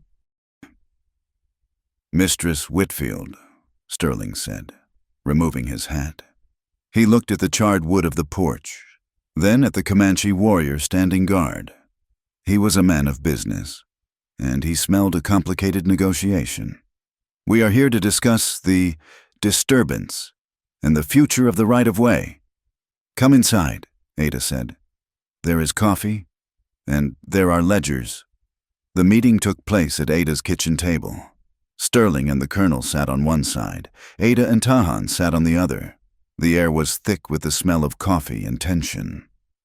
"Silas McGraw acted as our agent," Sterling began, placing a sheaf of papers on the table. "He claimed that this land was in default and that the hostile nature of the local tribes made it necessary to secure the area by force." "Silas McGraw is a liar and a thief," Ada said. She pushed a heavy, leather-bound book across the table. "This is my husband's ledger, and here are the receipts of payment I made to the bank. And here," she tapped a loose page with a dark stain on it, "is the notice Silas sent me, raising the interest rate to 15% without cause. That is usury. Mr. Sterling, it is illegal under territorial law." Sterling adjusted his spectacles and picked up the papers. He read them in silence, his expression unreadable. "He was squeezing me," Ada continued. "He wanted the water rights so he could sell them to you at 10 times the price. He created a war to lower the property value."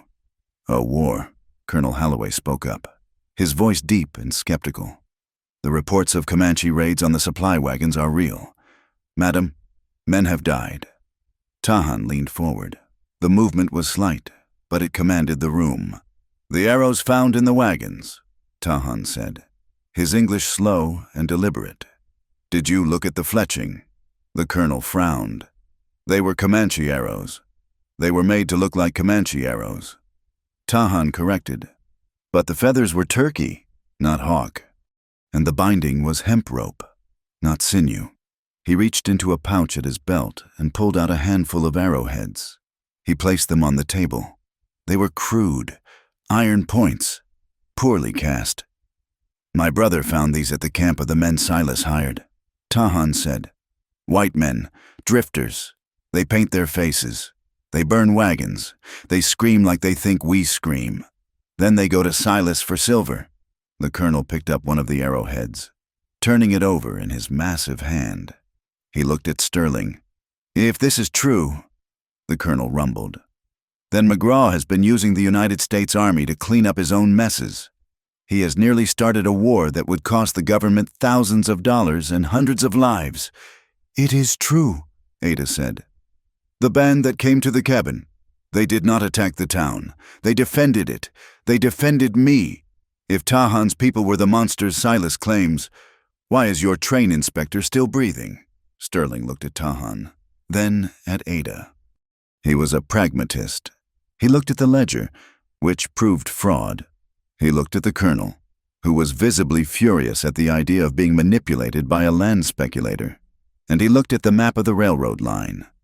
Mr. McGraw is a liability, Sterling decided, closing the ledger. The railroad has no interest in associating with arsonists or frauds. It is bad for investor confidence. He pulled a map from his coat pocket and spread it out on the table. We need a route through this valley. Mistress Whitfield, the grade is essential, but we do not need the spring. We can pipe water from the river if we have peace to build the aqueduct. He took a pencil and drew a thick line on the map. It curved gently away from the station house and the canyon, cutting through the scrubland to the south. If you agree to grant us this right-of-way, Sterling said, the company will assume your mortgage from the bank. We will avoid the interest. You will owe only the principal, payable over 20 years at 2%. It was a staggering offer. It was salvation. And the Comanche? Ada asked. She did not look at the map. She looked at Tahan. Sterling hesitated. The government manages the tribes. Madam, that is not railroad business. It is today, Tahan said. Your iron horse scares the buffalo. Your men cut the trees. If you want peace on the rails, you must give peace to the land. He placed a finger on the map, tracing the area around the high canyon and the spring. This water, this ridge, no fences, no tracks. It remains open. For the deer, for the horses, for my people when the winter comes. Sterling looked at the colonel. The colonel sighed, realizing that a small concession here would save him a year of chasing phantoms in the rocks. I can issue a temporary protective order, the colonel grunted. Designated as a hunting preserve, off limits to settlement. Provided the tribe does not interfere with the construction crews. A written treaty, Tahan said. A memorandum of understanding, the colonel corrected. But it will hold. Ada looked at Tahan. He gave a barely perceptible nod. Done, Ada said. The days that followed the signing of the papers were strange. The town of Red Creek was in a state of uneasy transition. Silas was transported to the county seat for trial. With his departure, the venom seemed to drain out of the air. The residents were divided. There were still those who spat on the ground when they mentioned the widow and her Indian, men whose hatred was too deep to be uprooted by facts. But there were others, women who had lived in fear of the bank, farmers who had been squeezed by Silas who began to look at Ada differently. When she rode into town to buy flour, the silence was no longer hostile. It was the silence of respect. Morning, Mrs. Whitfield, the blacksmith said as she passed. He tipped his hat. It was a small gesture, but it felt like a victory. People whispered that she was the woman who had faced down the devil and won. The image of the foolish widow was gone, replaced by the image of a woman with iron in her spine. But while the external war was settling into a truce, an internal war was beginning to rage in the quiet spaces of the station. Tahan spent his days helping repair the porch roof. He worked with a fierce, silent energy, stripping the charred logs and fitting new timber. But Ada noticed that he often stopped to look at the horizon. He would stand for 10 minutes, motionless, watching the distant dust of his brother's band moving north. He was a man caught between two gravities. He could return to his tribe. He had earned his honor. He could ride freely, hunt what was left of the buffalo, and live the life he was born to. But that meant leaving Ada in a world that, while currently peaceful, was still alien to him. Or he could stay. He could be the guardian of the station, the husband in the shadows. But he feared becoming like the tame dogs that slept on the porches in town, fat, slow, and forgetting the smell of the wind. He feared becoming a white man in spirit, bound by debts and fences and paper laws. Ada, too, was wrestling with ghosts. She watched Tahan work, and her heart ached with a love so fierce it frightened her. But she was terrified that she was becoming his jailer. Was the station any better than the auction block if he stayed only out of obligation? And there was another fear, one she barely dared to whisper to herself. If she went with him, if she rode away to live in a teepee, she would be the outsider. She would be the white woman who did not know the songs, who could not skin a deer in the dark. She would be a burden to his people just as he was a target to hers. They avoided the conversation. They talked about the horses. They talked about the roof. They talked about the weather. But they did not talk about the night in the cabin when she had asked him to be her husband. That memory hung between them, shimmering and untouched, like a holy relic they were afraid to handle.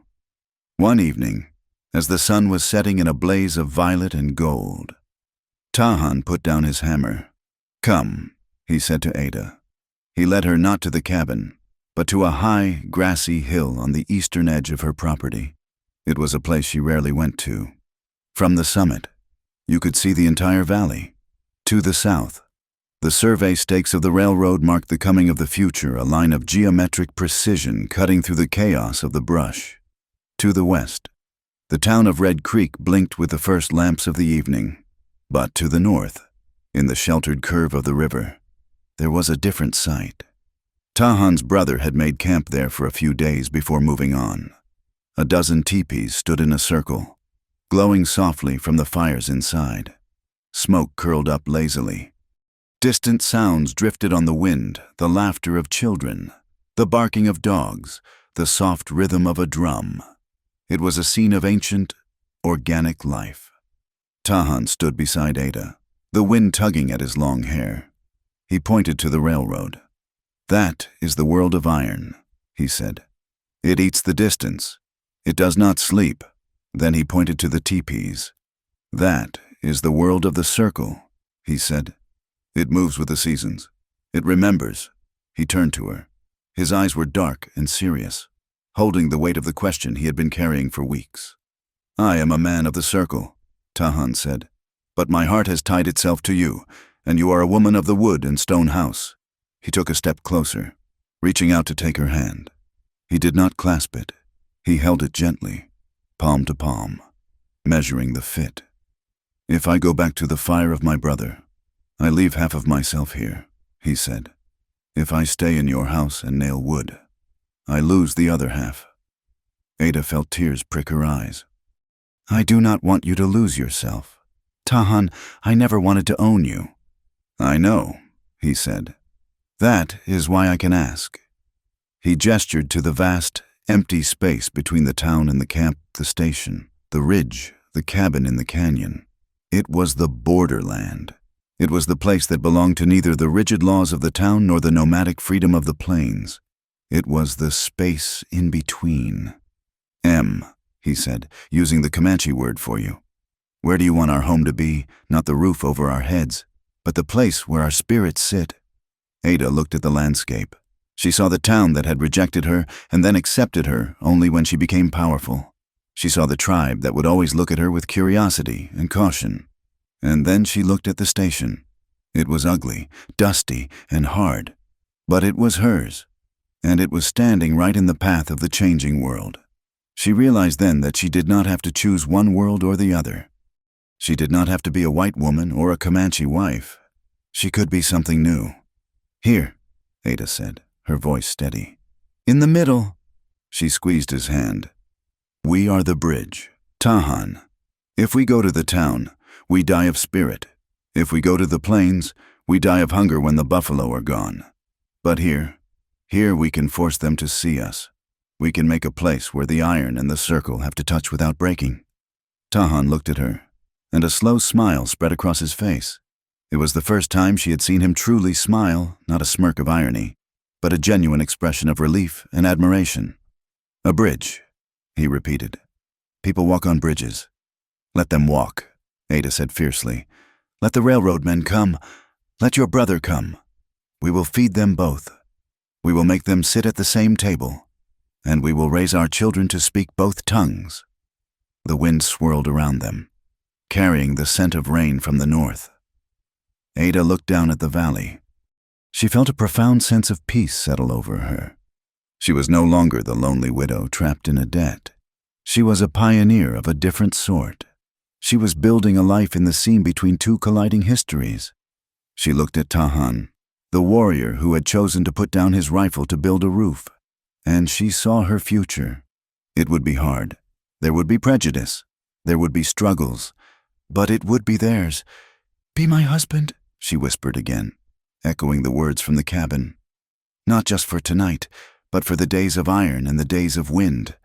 Tahan pulled her close, wrapping his arms around her against the chill of the twilight. He rested his chin on the top of her head, looking out at the fires of his people and the lights of the town. "For all the days," he promised. They stood there as the stars began to wheel overhead. Two small figures on a high hill, claiming the dangerous, beautiful ground in the middle of the world. The valley had changed, not with the sudden violence of a storm, but with the steady, rhythmic clanging of hammers on steel. As the year turned, the seasons shifted from the dry heat of summer to the crisp gold of autumn, and the isolation that had once defined the Whitfield station began to dissolve. The railroad was no longer a rumor or a threat on a map. It was a physical reality, a spine of iron and timber curving through the southern scrubland. The first test engines had begun to run, black beasts breathing smoke and steam, their whistles echoing off the canyon walls where the eagles used to reign alone. But unlike the invasion Silas McGraw had envisioned, this arrival was tempered by a treaty written not just in ink, but in the stubborn will of a woman and a warrior. The station itself had transformed. It was no longer merely a stop for weary horses. It had become a hub, a strange and vibrant intersection of worlds. Ada Whitfield had expanded the main house, adding a long room with sturdy tables and a row of sleeping quarters for the railroad foremen and the travelers who came to see the new frontier. But it was an inn with rules that were as unyielding as the limestone cliffs. One afternoon, a burly track layer named O'Malley stood on the porch, spitting a stream of tobacco juice onto the clean-swept boards. He laughed loudly at a joke his companion made, using language that would blister paint. "Mr. O'Malley." Ada's voice cut through his laughter. She stood in the doorway, wiping her hands on her apron. She did not look like a struggling widow anymore. She looked like the matriarch of the valley. O'Malley turned, grinning. "Just having a laugh, Mrs. Whitfield." "You will have your laugh down by the tracks," Ada said calmly. "And you will clean that porch before you step inside for supper. My rule is clear. No tobacco on the wood. No cursing where the children can hear." And she pointed toward the ridge where a group of Comanche riders were watering their horses at the designated trough. "You will show respect to every guest on this land, whether they wear wool or buckskin. If you cannot do that, you can sleep in the sagebrush." O'Malley looked at her, then at the Comanche riders, then back at her. He saw the steel in her eyes, the same steel that had held off a posse. He touched the brim of his hat, his grin vanishing. "Yes, ma'am," he muttered. He went to fetch a bucket. Ada watched him go. She had learned that authority was not given. It was claimed. She had claimed this ground, and she enforced the peace with a rigidity that made the station a sanctuary. Tahan, too, had found a new way to be a warrior. He did not wear the uniform of the railroad, nor did he wear the full war paint of the past. He rode the line between them. The company paid him a scout's wage gold dollars that he brought home and placed in a jar on the kitchen mantel to ensure the safety of the crews. He guided the surveyors away from the loose shale and the flash flood zones. He showed them where the water was sweet and where it was alkali. But his true allegiance remained with the land. One morning, a new engineer from the east ordered his crew to cut a straight line through a grove of ancient cottonwoods near the creek, aiming to save 50 yards of track.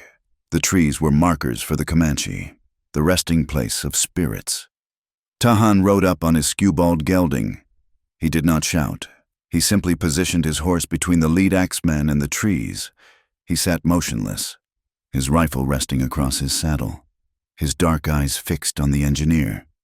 "Move aside," the engineer shouted, waving his plans. "This is the most efficient route. The efficient route is the one that does not bring arrows in the night," Tahan said quietly. "The treaty says the grove stands. You go around." The engineer blustered and threatened to report him. Tahan did not blink. He sat there, a silent statue of resistance. until the engineer threw down his hat in frustration and ordered the crew to shift the stakes. Tahan had become the guardian of the boundary, ensuring that the iron horse did not trample the soul of the valley. While the station bustled below, the cabin in the canyon remained their true heart. It had changed, too. It was no longer the dusty, desperate fortress where they had prepared to die. It had been softened by the touch of two cultures learning to breathe together. Tahan had built a new porch, facing the sunrise. Ada had hung curtains of yellow gingham in the windows, bringing light into the gloom. Inside, the rough log walls told the story of their union. On one side of the hearth, a shelf held Ada's book's poetry, a Bible, a ledger. On the other side, Tahan had hung his shield, cleaned and oiled, alongside a dream catcher woven from willow and hawk feathers. He had carved wooden figures that sat on the mantel, a horse, a wolf, and a train, all crafted with delicate precision. It was in this cabin, 6 months after the siege, that they made their promise official. There was no priest. The circuit preacher had offered to marry them in town, but Ada had refused. The church felt too much like the place that had judged her. The cabin was where they had forged their bond in fire. The cabin was where they would seal it in peace. It was a bright, clear morning. The air smelled of cedar and late-blooming sage. They gathered a small circle of witnesses. Ida, the young girl from the station, stood beaming in a new dress. The blacksmith and his wife, who had been the first to greet Ada kindly in town, were there. And from the north, Tahan's brother and 3 warriors stood wrapped in their blankets, their face solemn and proud. Ada wore a dress of cream-colored linen, simple and unadorned.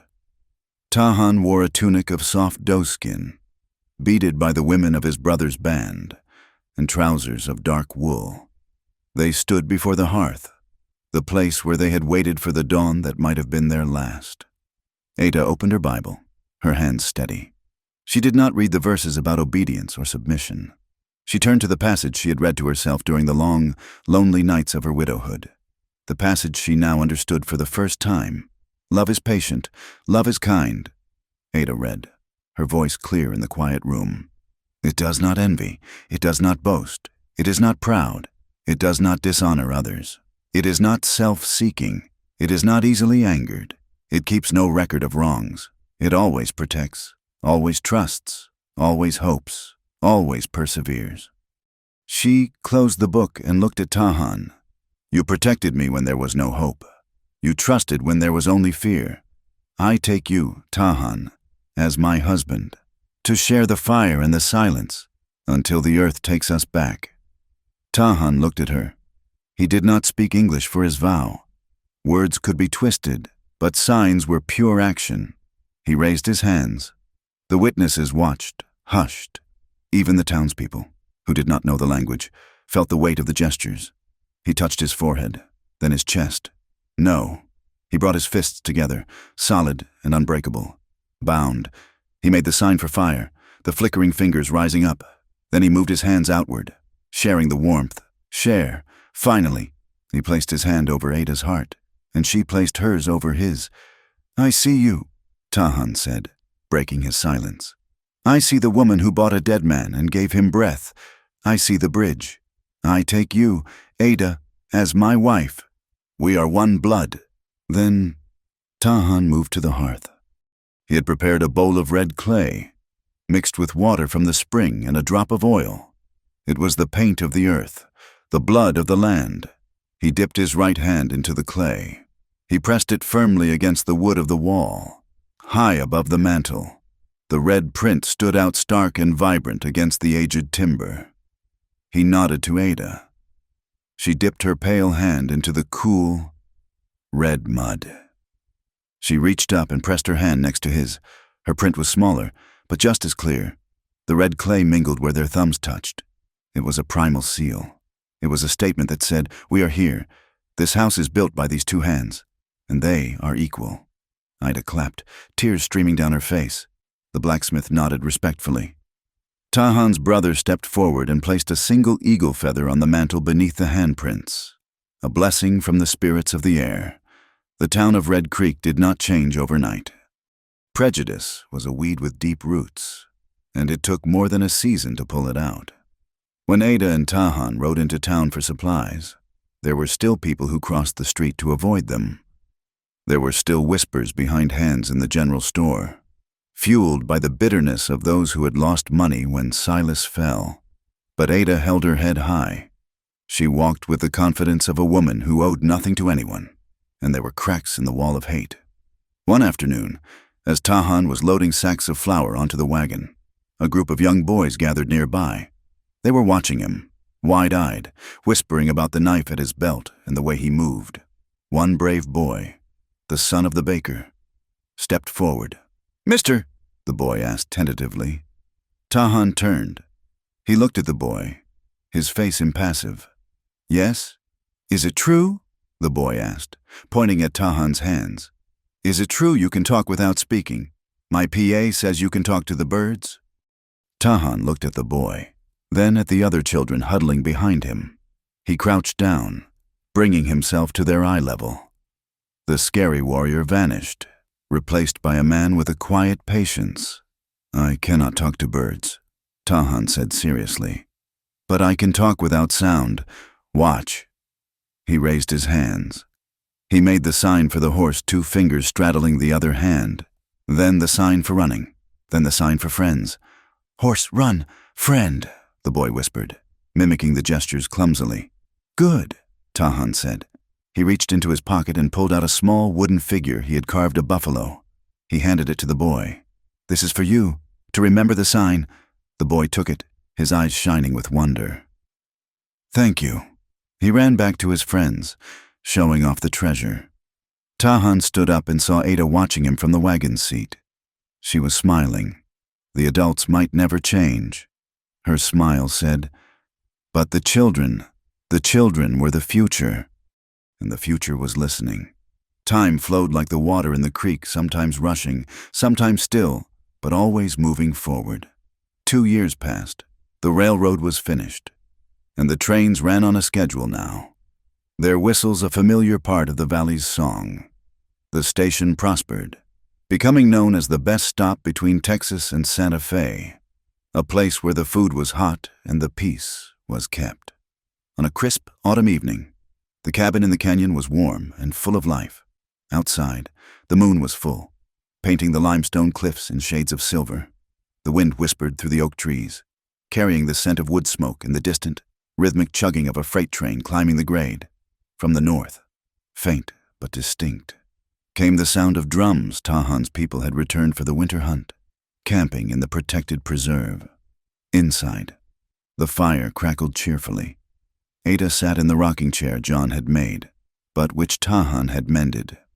She was sewing a patch onto a pair of small trousers. She looked tired, but it was a good tiredness, the fatigue of a life fully lived. Tahan sat on the rug near the fire. He was oiling a bridle, his movements slow and meditative. He stopped and looked up at the wall above the mantel. The 2 red handprints were still there. They had dried and set, becoming part of the wood. They looked permanent, like fossils in rock. Ada followed his gaze. "They look like they were made yesterday," she said softly. "The earth remembers," Tahan said. He looked at her, his eyes filled with a warmth that he saved only for this room.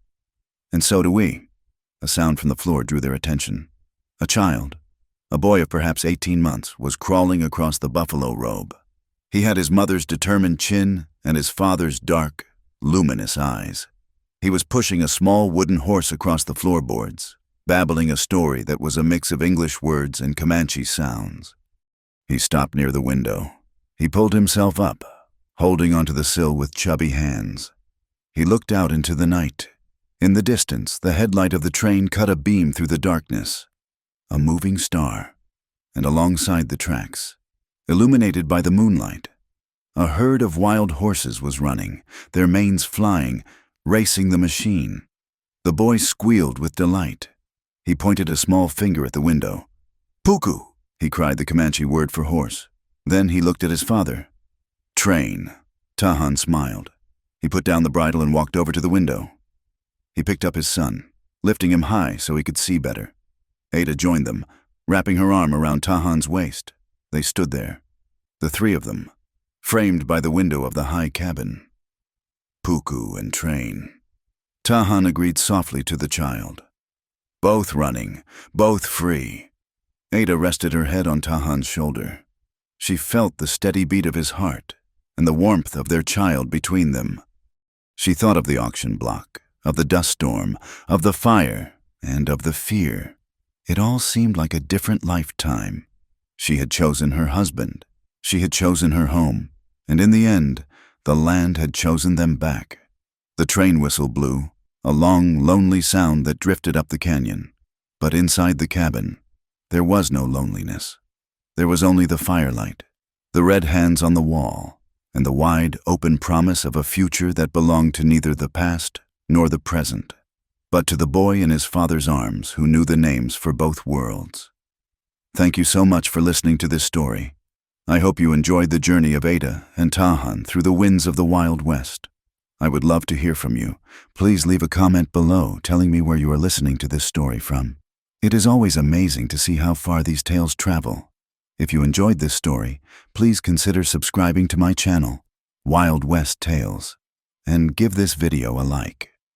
And if you really want to support the channel and help more people hear these stories, please hit that hype button. Your support means the world and helps keep the spirit of the frontier alive. Thank you.